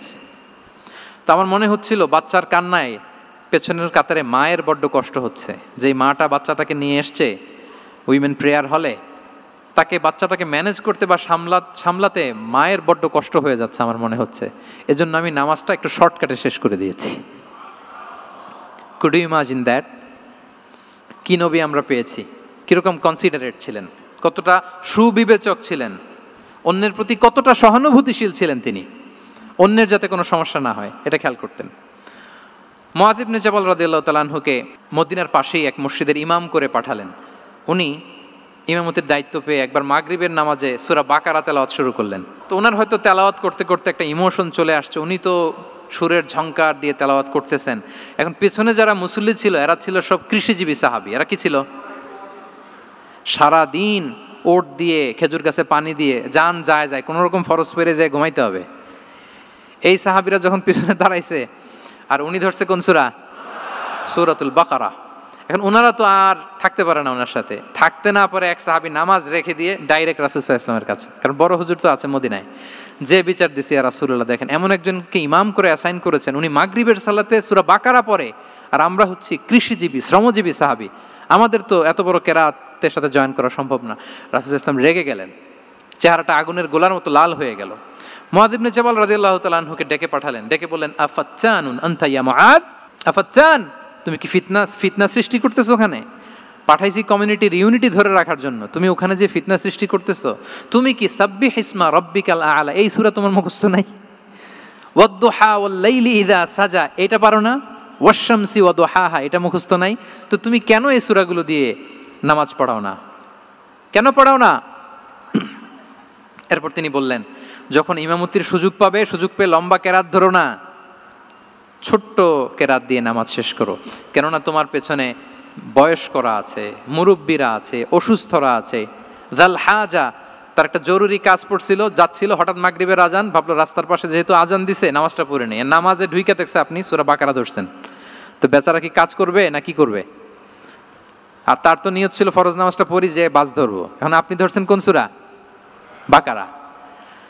দেখেন রাসূল সাল্লাল্লাহু আলাইহি ওয়াসাল্লাম বললেন, যখন ইমামতির চান্স পাবে ছোট সূরা পড়বে, আর যখন তুমি একা পড়বে ফালিউতাউবিল মাশা, যত লম্বা করতে মনে চায় করো, রুকু করো লম্বা, সেজদা করো লম্বা, কেরাত করো লম্বা।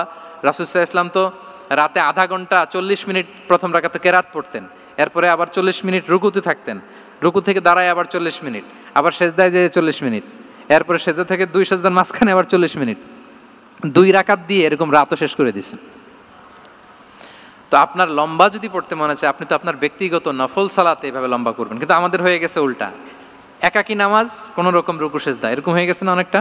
কিন্তু ইমামতির সুযোগ পেলে মাশাআল্লাহ, আল্লাহু আকবার, এইবার শুরু হয়েছে শাইখ সুদাইসির কণ্ঠে এই লম্বা করে। এখন পেছনে মুসল্লিদের কি দশা ওইটা আর আমরা খেয়াল করি না। না, আমাদেরকে অন্যের প্রতি সহানুভূতিশীল হতে শিখিয়েছে ইসলাম, কনসিডারেট হতে শিখিয়েছে, সুবিবেচক হতে শিখিয়েছে, যেটা রাসূল সাল্লাল্লাহু আলাইহি ওয়াসাল্লাম করেছেন। এবং রাসূল সাল্লাল্লাহু আলাইহি ওয়াসাল্লাম কোনো কাজে কাউকে পাঠালে ওনার বিখ্যাত সে বাণীটা বলে দিতেন যে ইয়াসসিরু ওয়ালা তুআসসিরু বাশশিরু ওয়ালা তুনাফিরু, সহজ করে উপস্থাপন করো, কঠিন করো না। সুসংবাদ দিও, মানুষকে দিন থেকে ভাগিও না। আমরা মানুষকে ভয় দেখাই, আমরা এত কঠিন করে ইসলামকে উপস্থাপন করি, মানুষ বলে আগে যেটা করতাম ওইটাই ভালো। তো আমরা যেন দিনকে কঠিন না করি, আমাদের কোনো অ্যাটিটিউডের কারণে যেন মানুষ ইসলাম থেকে ভেগে না যায়। আরেকটা উদাহরণ দেখুন, একবার মাগরিবের কিংবা এশার নামাজে রাসূল সাল্লাল্লাহু আলাইহি ওয়াসাল্লাম লম্বা সেজদা দিলেন। এত লম্বা সেজদা তিনি কখনো দেন না। নামাজ শেষে সাহাবারা জিজ্ঞেস করলেন, ইয়া রাসূলুল্লাহ, আপনি কি নামাজের মাঝখানে অসুস্থ হয়ে গেলেন নাকি? অথবা কোরআনের আয়াত নাজিল হলো নাকি, ওহী নাজিল হলো নাকি?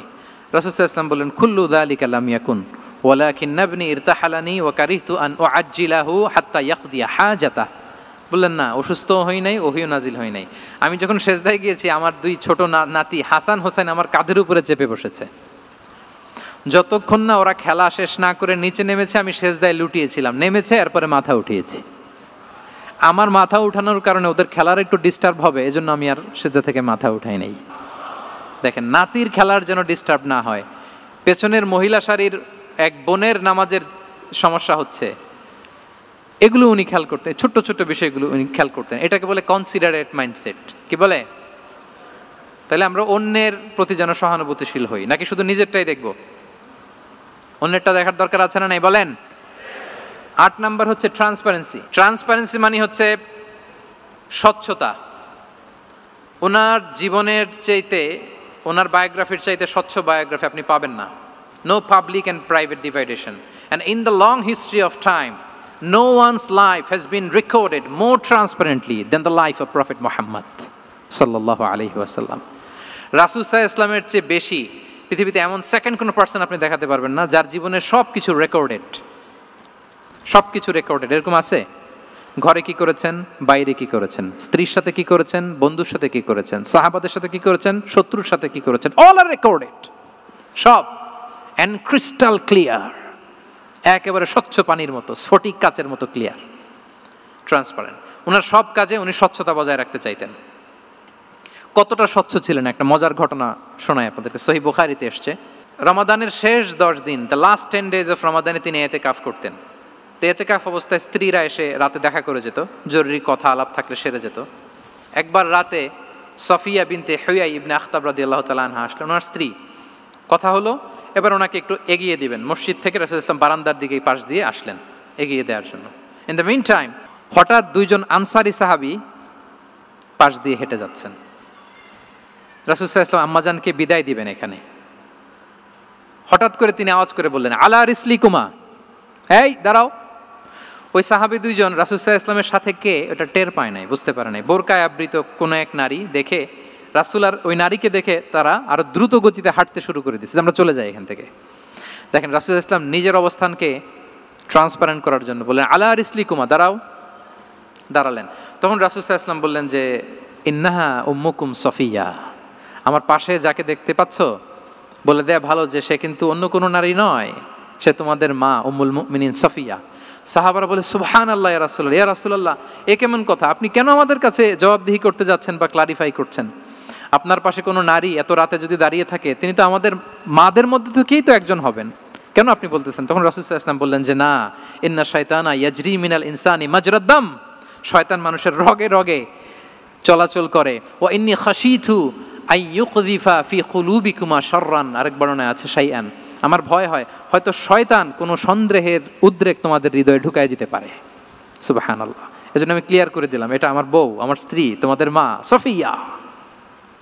2জন সাহাবী যদি চলে যায়, এমন হতেই পারতো বাড়িতে যে একজন আরেকজনকে জিজ্ঞেস করতে পারতো যে, আচ্ছা নবীর পাশে যে কালো বোরকা পরা মহিলাটা ছিল দেখছো না, এটা কে? তখন একজন হয়তো বলতো, কে আর হবে, আমাদের মাই তো হবে, কোনো এক মা। আরেকজন বলবে, আমাদের উম্মুল মুমিনিনের কেউ ছিল নাকি অন্য কেউ? এরকম একটা হুট করে সন্দেহের উদ্রেক মাথায় আসতে পারে না যে ওনার স্ত্রী ছিল না অন্য কেউ ছিল? আসতে পারে কি পারে না বলেন? ওই সন্দেহের অবকাশটুকু রাসূল সাল্লাল্লাহু আলাইহি ওয়াসাল্লাম রাখেন নাই। উনি বলে দিলেন যে, এটা তোমাদের মা, এটা সফিয়া। এই সন্দেহের অবকাশের কোনো সুযোগ নাই। তাহলে রাসূল সাল্লাল্লাহু আলাইহি ওয়াসাল্লামের পুরো লাইফ ছিল ট্রান্সপারেন্ট, একেবারে স্বচ্ছ। তাহলে রাসূল সাল্লাল্লাহু আলাইহি ওয়াসাল্লামের লাইফ তিনি কত স্বচ্ছতার সাথে কাটিয়েছেন, এটা ক্লিয়ার না আমাদের সাথে? Transparent mindset. 9 নাম্বার হচ্ছে অ্যাপ্রিসিয়েটিভ, অর্থাৎ অন্যের প্রশংসা করা। আমরা অনেক সময় অন্য কেউ ভালো কাজ করলে অ্যাপ্রিসিয়েট করতে চাই না, আমরা গুণমুগ্ধ হই কিন্তু গুণগ্রাহী হতে চাই না, অন্যরে ক্রেডিট দিতে চাই না, তার ভালো কাজের স্বীকৃতি দিতে চাই না। হয়তো আমার দলের লোক না, বা আমার চিন্তার লোক না, বা আমার সার্কেলের লোক না, তার প্রশংসা করতে চাই না, তার গুণগ্রাহী হতে চাই না। এরকম মেন্টালিটি আমরা অনেকে ক্যারি করি না? রাসূল সাল্লাল্লাহু আলাইহি ওয়াসাল্লাম এটা করেননি। ভালো কিছু দেখলে মুসলিম হোক অমুসলিম হোক অ্যাপ্রিসিয়েট করতেন। Basically he develop the culture of appreciation. এটা আমাদের করতে হবে। আপনার ছেলে ভালো কিছু করেছে, অ্যাপ্রিসিয়েট করেন, ও কনফিডেন্স ফিরে পাবে। আপনার স্ত্রী ভালো রান্না করেছে, অ্যাপ্রিসিয়েট করেন, সে আনন্দিত হবে। আপনার বন্ধু ভালো কিছু একটা করেছে, তাকে ইন্সপায়ার করেন, অ্যাপ্রিসিয়েট করেন। রাসূল সাল্লাল্লাহু আলাইহি ওয়াসাল্লাম একবার এক বৈঠকে 8 জন সাহাবীকে 8টা কমপ্লিমেন্ট দিয়েছেন, 8টা অ্যাপ্রিসিয়েশন দিয়েছেন। তিনি বলেছেন, আরহামু উম্মতি বি উম্মতি আবু বকর। দেখেন 8 জন সাহাবীর 8টা গুণের বর্ণনা দিচ্ছেন। তিনি বললেন, আমার উম্মতের মধ্যে সবচাইতে রহম দিলের সাহাবী হচ্ছে কে? আবু বকর রাদিয়াল্লাহু তাআলা। এত রহম দিলের ছিলেন, উনি যখন আল্লাহ রাসূল সাল্লাল্লাহু আলাইহি ওয়াসাল্লামের ইন্তেকালের পরে মসজিদে নববীতে যখন নামাজে দাঁড়াতেন, কান্নার চোটে উনি কেরাতই পড়তে পারতেন না। কমপ্লেন করতো সাহাবারা যে আমরা তো কেরাত বুঝি না, একটু স্পষ্ট করে পড়েন, কান্না একটু থামান। কেন কাঁদতেন? কারণ উনি যখন নামাজে দাঁড়াতেন ওনার ফিলিংসটা হতো এরকম যে কাইফা আকুমু মাকামা রাসূলিল্লাহ, আমি রাসূলের জায়গায় কিভাবে দাঁড়াই, এখানে তো আমার রাসূল দাঁড়িয়ে ইমামতি করেছেন, আমি নবীর জায়গায় দাঁড়িয়ে কিভাবে নামাজটা পড়াই। এই অনুভব থেকে উনি যে কাঁদতে শুরু করতেন, এই কান্নার ধাক্কায় উনি আর তেলাওয়াতই আগাতে পারতেন না।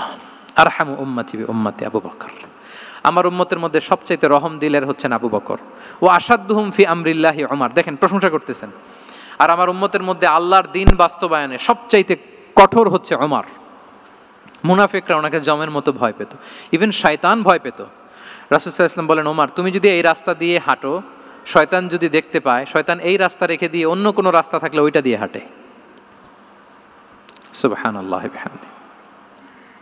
আমাদের অনেক সময় এমন হয় না যে আমাদের বাচ্চারা, ছেলেমেয়েরা খেতে চায় না, আমাদের নাতি নাতনিরা খেতে চায় না, মায়েরা খাবার নিয়ে পেছনে পেছনে ঘুরে, আর তখন ভয় দেখায়, এই রাত্রিবেলা তাড়াতাড়ি খাও, ওই যে বাঘ আসবে বাঘ, বিড়াল আসবে বিড়াল, তাড়াতাড়ি না খেলে কিন্তু ভূত আসবে ভূত, এরকম বলেন আপনারা? বলেন না? এ দায়িত্ব তো আপনাদের কাঁধে থাকে না, তো ওই যে আমাদের বোনরা বলতে পারবে। বোনরা খাবার নিয়ে ঠিকই রাত্রিবেলায় বাচ্চাদের পেছনে পেছনে এরকম দৌড়াতে হয়। তো কি বলতে হয় যে এই ভূত আসলো ভূত, ওই যে বিড়াল আসলো বিড়াল, কুকুর আসলো, এইগুলো বললে বাচ্চারা আবার ভয় পায়, তাড়াতাড়ি করে খায়। তো মদিনাতেও মদিনার বাচ্চারা খেতে চাইতো না। তো খেতে না চাইলে মায়েরা ভূত আসতেছে, ভাল্লুক আসতেছে এগুলো না বলে বলতো, হা হুয়া ইয়াতি উমর, ইয়াতি উমর, তাড়াতাড়ি খাও তাড়াতাড়ি খাও, ওই যে ওমর আসতেছে ওমর। সুবহানাল্লাহ বিহামদি। ওয়া আশাদ্দুহুম ফি আমরিল্লাহি উমর, আল্লাহর দ্বীন বাস্তবায়নে সবচাইতে কঠোর ছিলেন ওমর রাদিয়াল্লাহু তাআলা আনহু। ওয়া আসদাকুহুম হায়াআন উসমান, সবচেয়ে লাজুক সাহাবী ছিলেন উসমান রাদিয়াল্লাহু তাআলা আনহু। শুধু অর্থ বলে যাই। ওয়া আকরাউহুম লিকিতাবিল্লাহি উবাই ইবনে কাব, সবচেয়ে কোরআনের ভালো কেরাত পড়তে পারতেন উবাই ইবনে কাব। আফরাদুহুম যায়েদ ইবনে সাবিত, উত্তরাধিকার বন্টনের নীতিমালা ফারায়েজের জ্ঞান ছিল যায়েদ ইবনে সাবিত রাদিয়াল্লাহু তাআলা। ওয়া আ'লামুহুম বিল হালালি ওয়াল হারামি মুআদ ইবনে জাবাল, এই উম্মতের হালাল হারামের স্পেশালিস্ট সাহাবী হচ্ছেন মুআদ ইবনে জাবাল। আলা ওয়া ইন্না লিকুল্লি উম্মাতিন আমিনান ওয়া আমিনা হাদিহিল উম্মাহ আবু উবাইদা ইবনুল জাররাহ, সব উম্মতের একজন বিশ্বস্ত লোক থাকে, এই উম্মতের সবচাইতে বিশ্বস্ত লোক হচ্ছে আবু উবাইদা ইবনুল জাররাহ।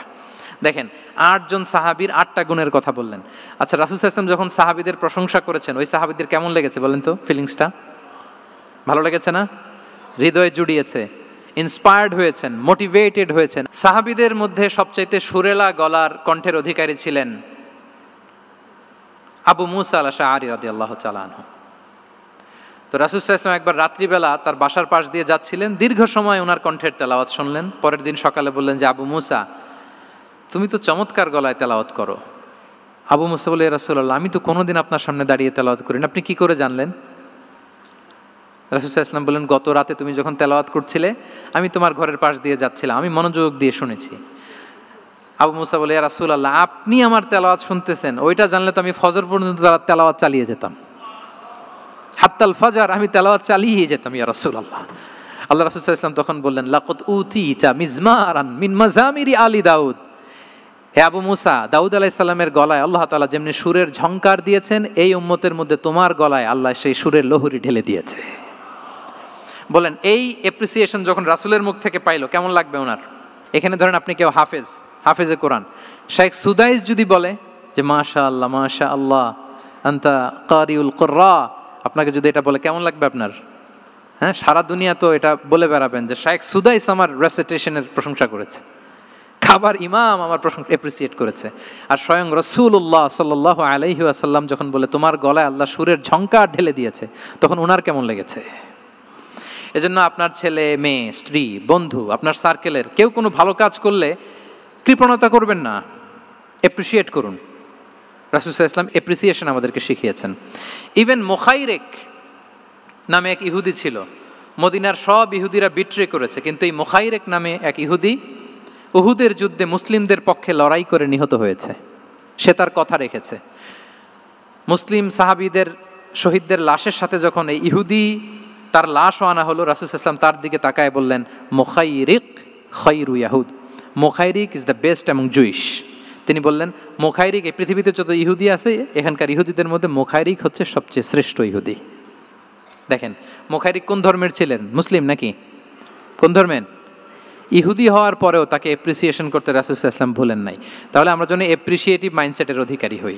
10 নম্বরে হচ্ছে ফ্লেক্সিবল, মানে কোনো বিষয়ে খুব অনড় হয়ে থাকা, এটা রাসূল সাল্লাল্লাহু আলাইহি ওয়াসাল্লাম ছিলেন না, ফ্লেক্সিবল ছিলেন।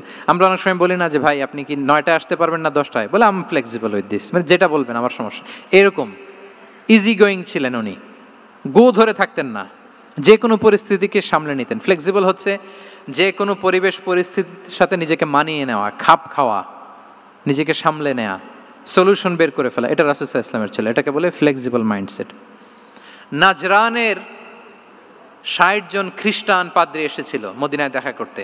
এখন এত মানুষকে সম্মানিত মেহমান উনি কোথায় বসতে দিবেন? পরামর্শ করলেন কোথায় বসতে দেওয়া যায়। এক সাহাবী বলে আমার কাছে কিছু খেজুর পাতা আছে, ওটা বিছায়া একটা জায়গা করি ওখানে বসি। রাসূল সাল্লাল্লাহু আলাইহি ওয়াসাল্লাম বললেন না, দামি মেহমান, এটা হয়। আরেকজন বলে বিকেল বেলায় তো সূর্য পড়ে যাবে, পাহাড়ের ছায়ায় উহুদ পাহাড়ের ওই পাশে যেয়ে বসি। রাসূল সাল্লাল্লাহু আলাইহি ওয়াসাল্লাম বললেন না, এটাও তো হয় না। বলতে বলতে ওই 60 জন পাদ্রী চলেই আসছেন এই মানে বিদেশি মেহমান, ফরেন ডেলিগেশন। কি করবেন? রাসূল সাল্লাল্লাহু আলাইহি ওয়াসাল্লাম 60 জনকে মসজিদে নববীর ভেতরে নিয়ে বসালেন, মসজিদে নববীর ভেতরে বসালেন। এবং সিরাতে ইবনে ইসহাকে এসেছে যে তখন ওদের আবার ইবাদতের সময় হয়েছে, রাসূল সাল্লাল্লাহু আলাইহি ওয়াসাল্লাম তাদেরকে ইবাদতেরও সুযোগ দিয়েছেন। তাদের কিবলা পূর্ব দিকে, তারা পূর্ব দিকে হয়ে 60 জন ওখানে ইবাদত করেছে, তাদের ধর্ম রীতি অনুযায়ী সালাত আদায় করেছে। দেখেন কতটা ফ্লেক্সিবল ছিলেন রাসূল সাল্লাল্লাহু আলাইহি ওয়াসাল্লাম। ফজরের সালাতের পরে ঘরে ঢুকেই আম্মা জান আয়েশাকে জিজ্ঞেস করতেন কোনো খাবার আছে? আম্মা জান আয়েশা যদি বলতেন আছে, তিনি সেটা খেতেন। কোনোদিন যদি বলতেন না ইয়া রাসূলুল্লাহ ঘরে তো খাবার নাই, তখন রাসূল সাল্লাল্লাহু আলাইহি ওয়াসাল্লাম বলতেন ফা ইন্নী সাইম, অসুবিধা নাই, খাবার যেহেতু নাই আমি রোজা রেখে দিলাম। কত ইজি গোয়িং। আচ্ছা আমরা হলে কি করতাম বলেন তো? ফজরের পরে ঘরে গেছেন, আপনি বড় সাহেব না, এবার যাওয়ার পরে জিজ্ঞেস করছেন কি আছে খাবার দাও, যদি বলে ঘরে কিছু নাই, কি বলবেন দেখি? কয়েকটা উত্তর আসুক। হ্যাঁ, খবর আছে? এই তো যদি আমরা আলহামদুলিল্লাহ বলি, that is called easy going and flexible mindset. এটাই হওয়া উচিত। খাবার থাকলে খেতেন, না থাকলে বলতেন okay I am fasting, it's not a big deal, ফা ইন্নী সাইম, যেহেতু নাই কি আর করবো, আমি রোজা রেখে দিলাম। এরকম ইজি গোয়িং ছিলেন। দেখেন his life was so simple but so special. Muhammad সাল্লাল্লাহু আলাইহি ওয়াসাল্লাম তাহলে ফ্লেক্সিবল ছিলেন। 11 নম্বর হচ্ছে অপটিমিস্টিক মাইন্ডসেটের অধিকারী ছিলেন। অপটিমিস্টিক, প্যাসিমিস্টিক ছিলেন না, মানে ইতিবাচক চিন্তা করতেন সবসময়। কি চিন্তা করতেন? আপনি আজকের এই হল রুমের কিছু ভুল ধরতে পারবেন না? যদি বলে যে কয়েকটা ভুল ধরেন, বলবেন যে এই সমস্যা, সাউন্ডের সমস্যা, ওইদিকে এটা নাই, ওইদিকে এটা নাই, এটা হচ্ছে ভুল। আপনি প্যাসিমিস্টিকটা ধরলেন।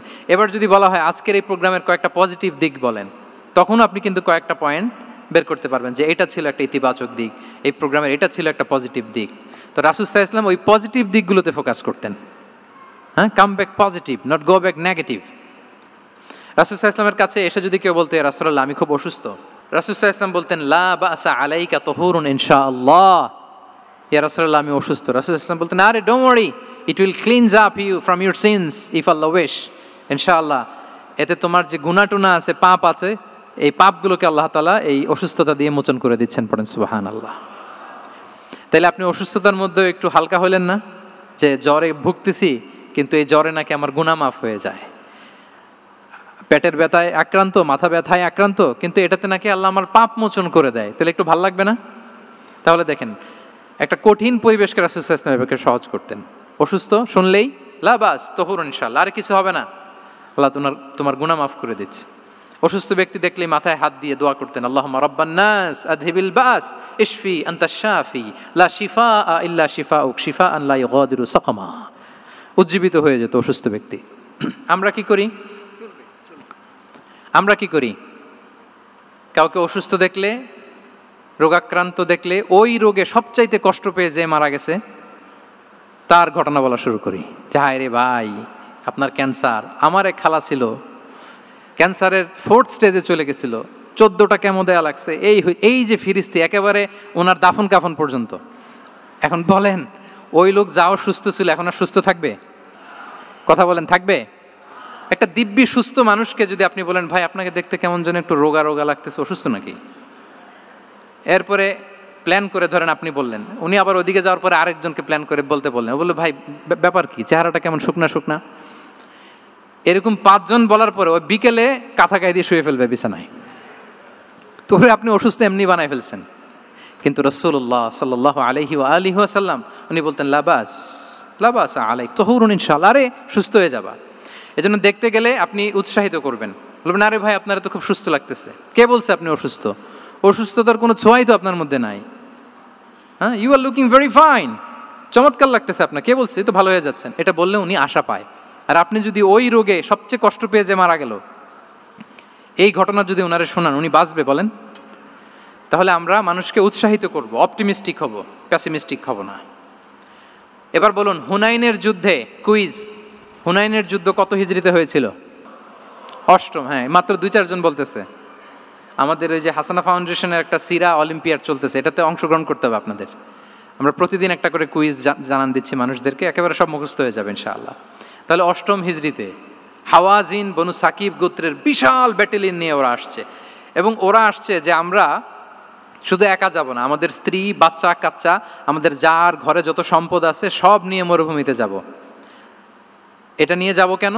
সবার মধ্যে যেন ইন্সপিরেশন আসে যে যদি আমরা হারি আমরা সব শেষ, আমাদের সম্পদও নিয়ে যাবে। আর এগুলো রক্ষার জন্য হলেও মুহাম্মদের বিরুদ্ধে আমাদেরকে জয়লাভ করতে হবে। কি টেকনিক দেখেন।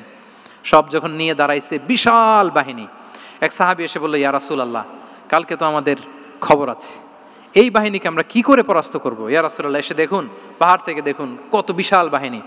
রাসূল সাল্লাল্লাহু আলাইহি ওয়াসাল্লাম দেখা মাত্রই বললেন তিলকা গনিমাতুল মুসলিমিনা গাদান ইনশাআল্লাহ। আরবি যারা বোঝেন যে it will be the war booty for the Muslim community tomorrow ইনশাআল্লাহ। আরে এগুলো তো আমরা সব গনিমত আকারে ব্যাগে কইরা মদিনায় নিয়ে যাব। এই যুদ্ধে জয়লাভ করে যা আছে এগুলো উটে করে ওয়ার বুটি হিসেবে মদিনায় নিয়ে যাব। বলার সাথে সাথে সাহাবীদের সব ভয় দূর হয়ে গেল, আবার প্রাণ ফিরে পেলেন, সজীব হয়ে উঠলেন, উজ্জীবিত হলেন। তাহলে আমরা অপটিমিস্টিক হব, আমরা ইতিবাচক চিন্তা করব। এবং ইসলাম আল্লাহ তাআলার ব্যাপারেও আমাদেরকে ইতিবাচক ধারণা রাখতে উৎসাহিত করে। হাদিসে কুদসিতে আল্লাহ বলেন আনা ইনদা যান্নি আবিদি বি, আমার বান্দার নিকট আমি তেমন, আমার বান্দা আমার ব্যাপারে ঠিক যেমন ধারণা করে। আপনি যদি ধারণা করেন আল্লাহ দয়ালু, ঠিক আল্লাহ তাআলাকে দয়ালু পাবেন। এখন বলেন আল্লাহর ব্যাপারে কার ধারণা কেমন? আল্লাহ তাআলা খুব প্রতিশোধ পরায়ণ না? প্রচন্ড রাগী, আমাদের সবাইকে জাহান্নামে দেওয়ার জন্য বসে আছেন না? তাহলে কি ধারণা বলেন তো? তিনি দয়াময়, তিনি মেহেরবান, তিনি আমাদেরকে অবশ্যই ক্ষমা করবেন। এই বিশ্বাস আল্লাহর প্রতি আমাদের সবার আছে তো? এই বিশ্বাস যদি থাকে ঠিকই আল্লাহ তাআলাকে রহমান রাহিম হিসেবেই আপনি পাবেন। লাস্ট হচ্ছে রেজিলিয়েন্ট। শেষ, I am going to conclude my speech today. Resilient হচ্ছে যাকে থামানো যায় না, আনস্টপেবল।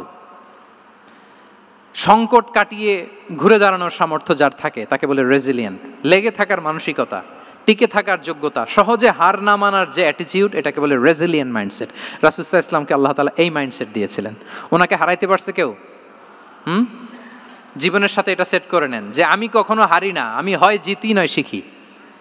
আমি কখনো হয় জিতি নয় শিখি। এই মাইন্ডসেট যদি গ্রো করেন আপনার হারাইতে পারবে কেউ? পারবে না। রাসূল সাল্লাল্লাহু আলাইহি ওয়াসাল্লাম he was unstoppable, having unbelievable সাবর। ধৈর্যের পাহাড় নিয়ে, আনস্টপেবল অ্যাটিটিউড নিয়ে তিনি শুধু সামনে গিয়েছেন, পেছনে যান নাই কখনো। সীমাহীন কষ্ট আর সংগ্রামের মধ্য দিয়ে গিয়েছেন, থামাতে পারে নাই ওনাকে কেউ পারে নাই। ইয়াতিম হিসেবে জন্মগ্রহণ করলেন, পৃথিবীর আলো দেখবার আগে বাবাকে হারালেন, ছোট বয়সে মাকে হারালেন, পরে দাদাকে হারালেন, এরপর চাচাকে হারালেন। শিয়াবে আবি তালেবে জেল খেটেছেন 3 বছর। Physical torture, mental torture, life threat, হত্যা করার ষড়যন্ত্র হয়েছে। আল্লাহ তাআলা বলেছেন আজ রাতে হিজরত করো। ব্ল্যাক ম্যাজিক করা হয়েছে। লাবিদ ইবনুল আ'সাম, ইহুদিদের মিত্র, ওনাকে ব্ল্যাক ম্যাজিক করেছে।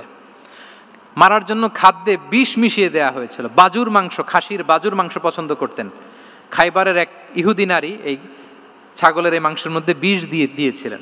ইহুদিদের পক্ষ থেকে betray, treachery, conspiracy and what not, কি বাকি ছিল বলেন?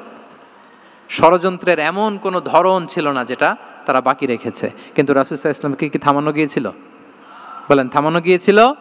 গোটা বিশ্বব্যাপী উনি ছড়িয়ে দিয়েছিলেন লা ইলাহা মুহাম্মাদুর, so nothing can stop him. আমাদের যে লক্ষ্য, ওই লক্ষ্য পানে আমরা পৌঁছবই, আমাদেরকে কোনো কিছু থামাতে পারবে না, ইনশাআল্লাহ বলেন।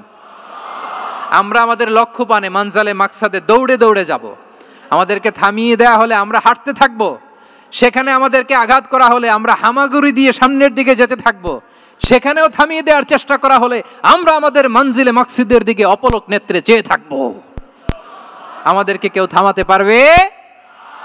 রেজিলিয়েন্ট, অনর, অটল, আনস্টপেবল, এই মাইন্ডসেটের অধিকারী ছিলেন। ফলেই তিনি লা ইলাহার বাণীকে গোটা বিশ্বে ছড়িয়ে দিতে পেরেছেন। তাহলে আমরা রেজিলিয়েন্ট হতে চাই কি চাই না বলেন? সম্মানিত সুধী, মোট কয়টা মাইন্ডসেট জানলাম? 12টা। এগুলোকে আমরা নিজেদের মধ্যে ধারণ করতে পারবো ইনশাআল্লাহ। কারণ রাসূল সাল্লাল্লাহু আলাইহি ওয়াসাল্লাম আমাদের জন্য যা নিয়ে এসেছেন ওইটাই আমাদের আঁকড়ে ধরতে হবে। যেটা বারণ করেছেন ওইটা থেকে আমাদের দূরে থাকতে হবে। যে আয়াত দিয়ে শুরু করেছিলাম সূরা হাশরে, ওমা আতাকুমুর রাসূলু ফাখুযুহু ওমা নাহাকুম আনহু ফানতাহু। নবী যা এনেছে ধরো, নবী যা বারণ করেছে সেগুলো ছেড়ে দাও। আমরা আল্লাহ তাআলার কাছে কামনা করি আমার নবী ওনার যে থট প্রসেসকে ডেভেলপ করেছেন, ওনার যে অ্যাপ্রোচ অ্যান্ড মাইন্ডসেটকে ডেভেলপ করেছেন, আমরাও যেন আমাদের মাইন্ডসেটকে ঠিক ওইভাবে করতে পারি। আমাদের রাসূল সাল্লাল্লাহু আলাইহি ওয়াসাল্লাম যেভাবে চিন্তা করতেন, আমাদের ভাবনা এবং চিন্তার আঙ্গিনাও যেন ঠিক সেই রকম হয়। আমরা সবাই পড়ি আমিন। তার মাইন্ডসেট হবে আমাদের মাইন্ডসেট, কি বলেন? পারা যাবে তো ইনশাআল্লাহ? তাহলে কয়টা মাইন্ডসেটের কথা বলেছি? 1 নম্বরে কি ছিল? God centric. 2 নম্বরে ভিশন ওরিয়েন্টেড। 3 নম্বরে উইজডম ড্রিভেন। 4 নম্বরে রিফর্ম সেন্ট্রিক। 5 নম্বর ওপেন মাইন্ডেড। 6 নম্বর এন্টারপ্রেনার। 7 নম্বর কনসিডারেট। 8 নম্বর ট্রান্সপারেন্ট। 9 নম্বর অ্যাপ্রিশিয়েটিভ। 10 নম্বর ফ্লেক্সিবল। 11 নম্বর অপটিমিস্টিক এবং 12 নম্বর রেজিলিয়েন্ট। এটা ছিল রাসূল সাল্লাল্লাহু আলাইহি ওয়াসাল্লামের মাইন্ডসেট। এই মাইন্ডসেট দিয়ে যদি আমরা আমাদের মাইন্ডসেটকে সাজাতে পারি, আমাদের সফলতা দুনিয়া এবং আখিরাতে কেউ ঠেকাতে পারবে? আল্লাহ তাআলা আমাদের সবাইকে কথাগুলো বোঝার ও আমল করার তৌফিক দান করুক। হাদা মা ইনদি ওয়াল ইলমু ইনদাল্লাহি আলাইহি তাওয়াক্কালতু ওয়া ইলাইহি উনীব। আসসালামু আলাইকুম ওয়া রাহমাতুল্লাহি তাআলা ওয়া বারাকাতুহু।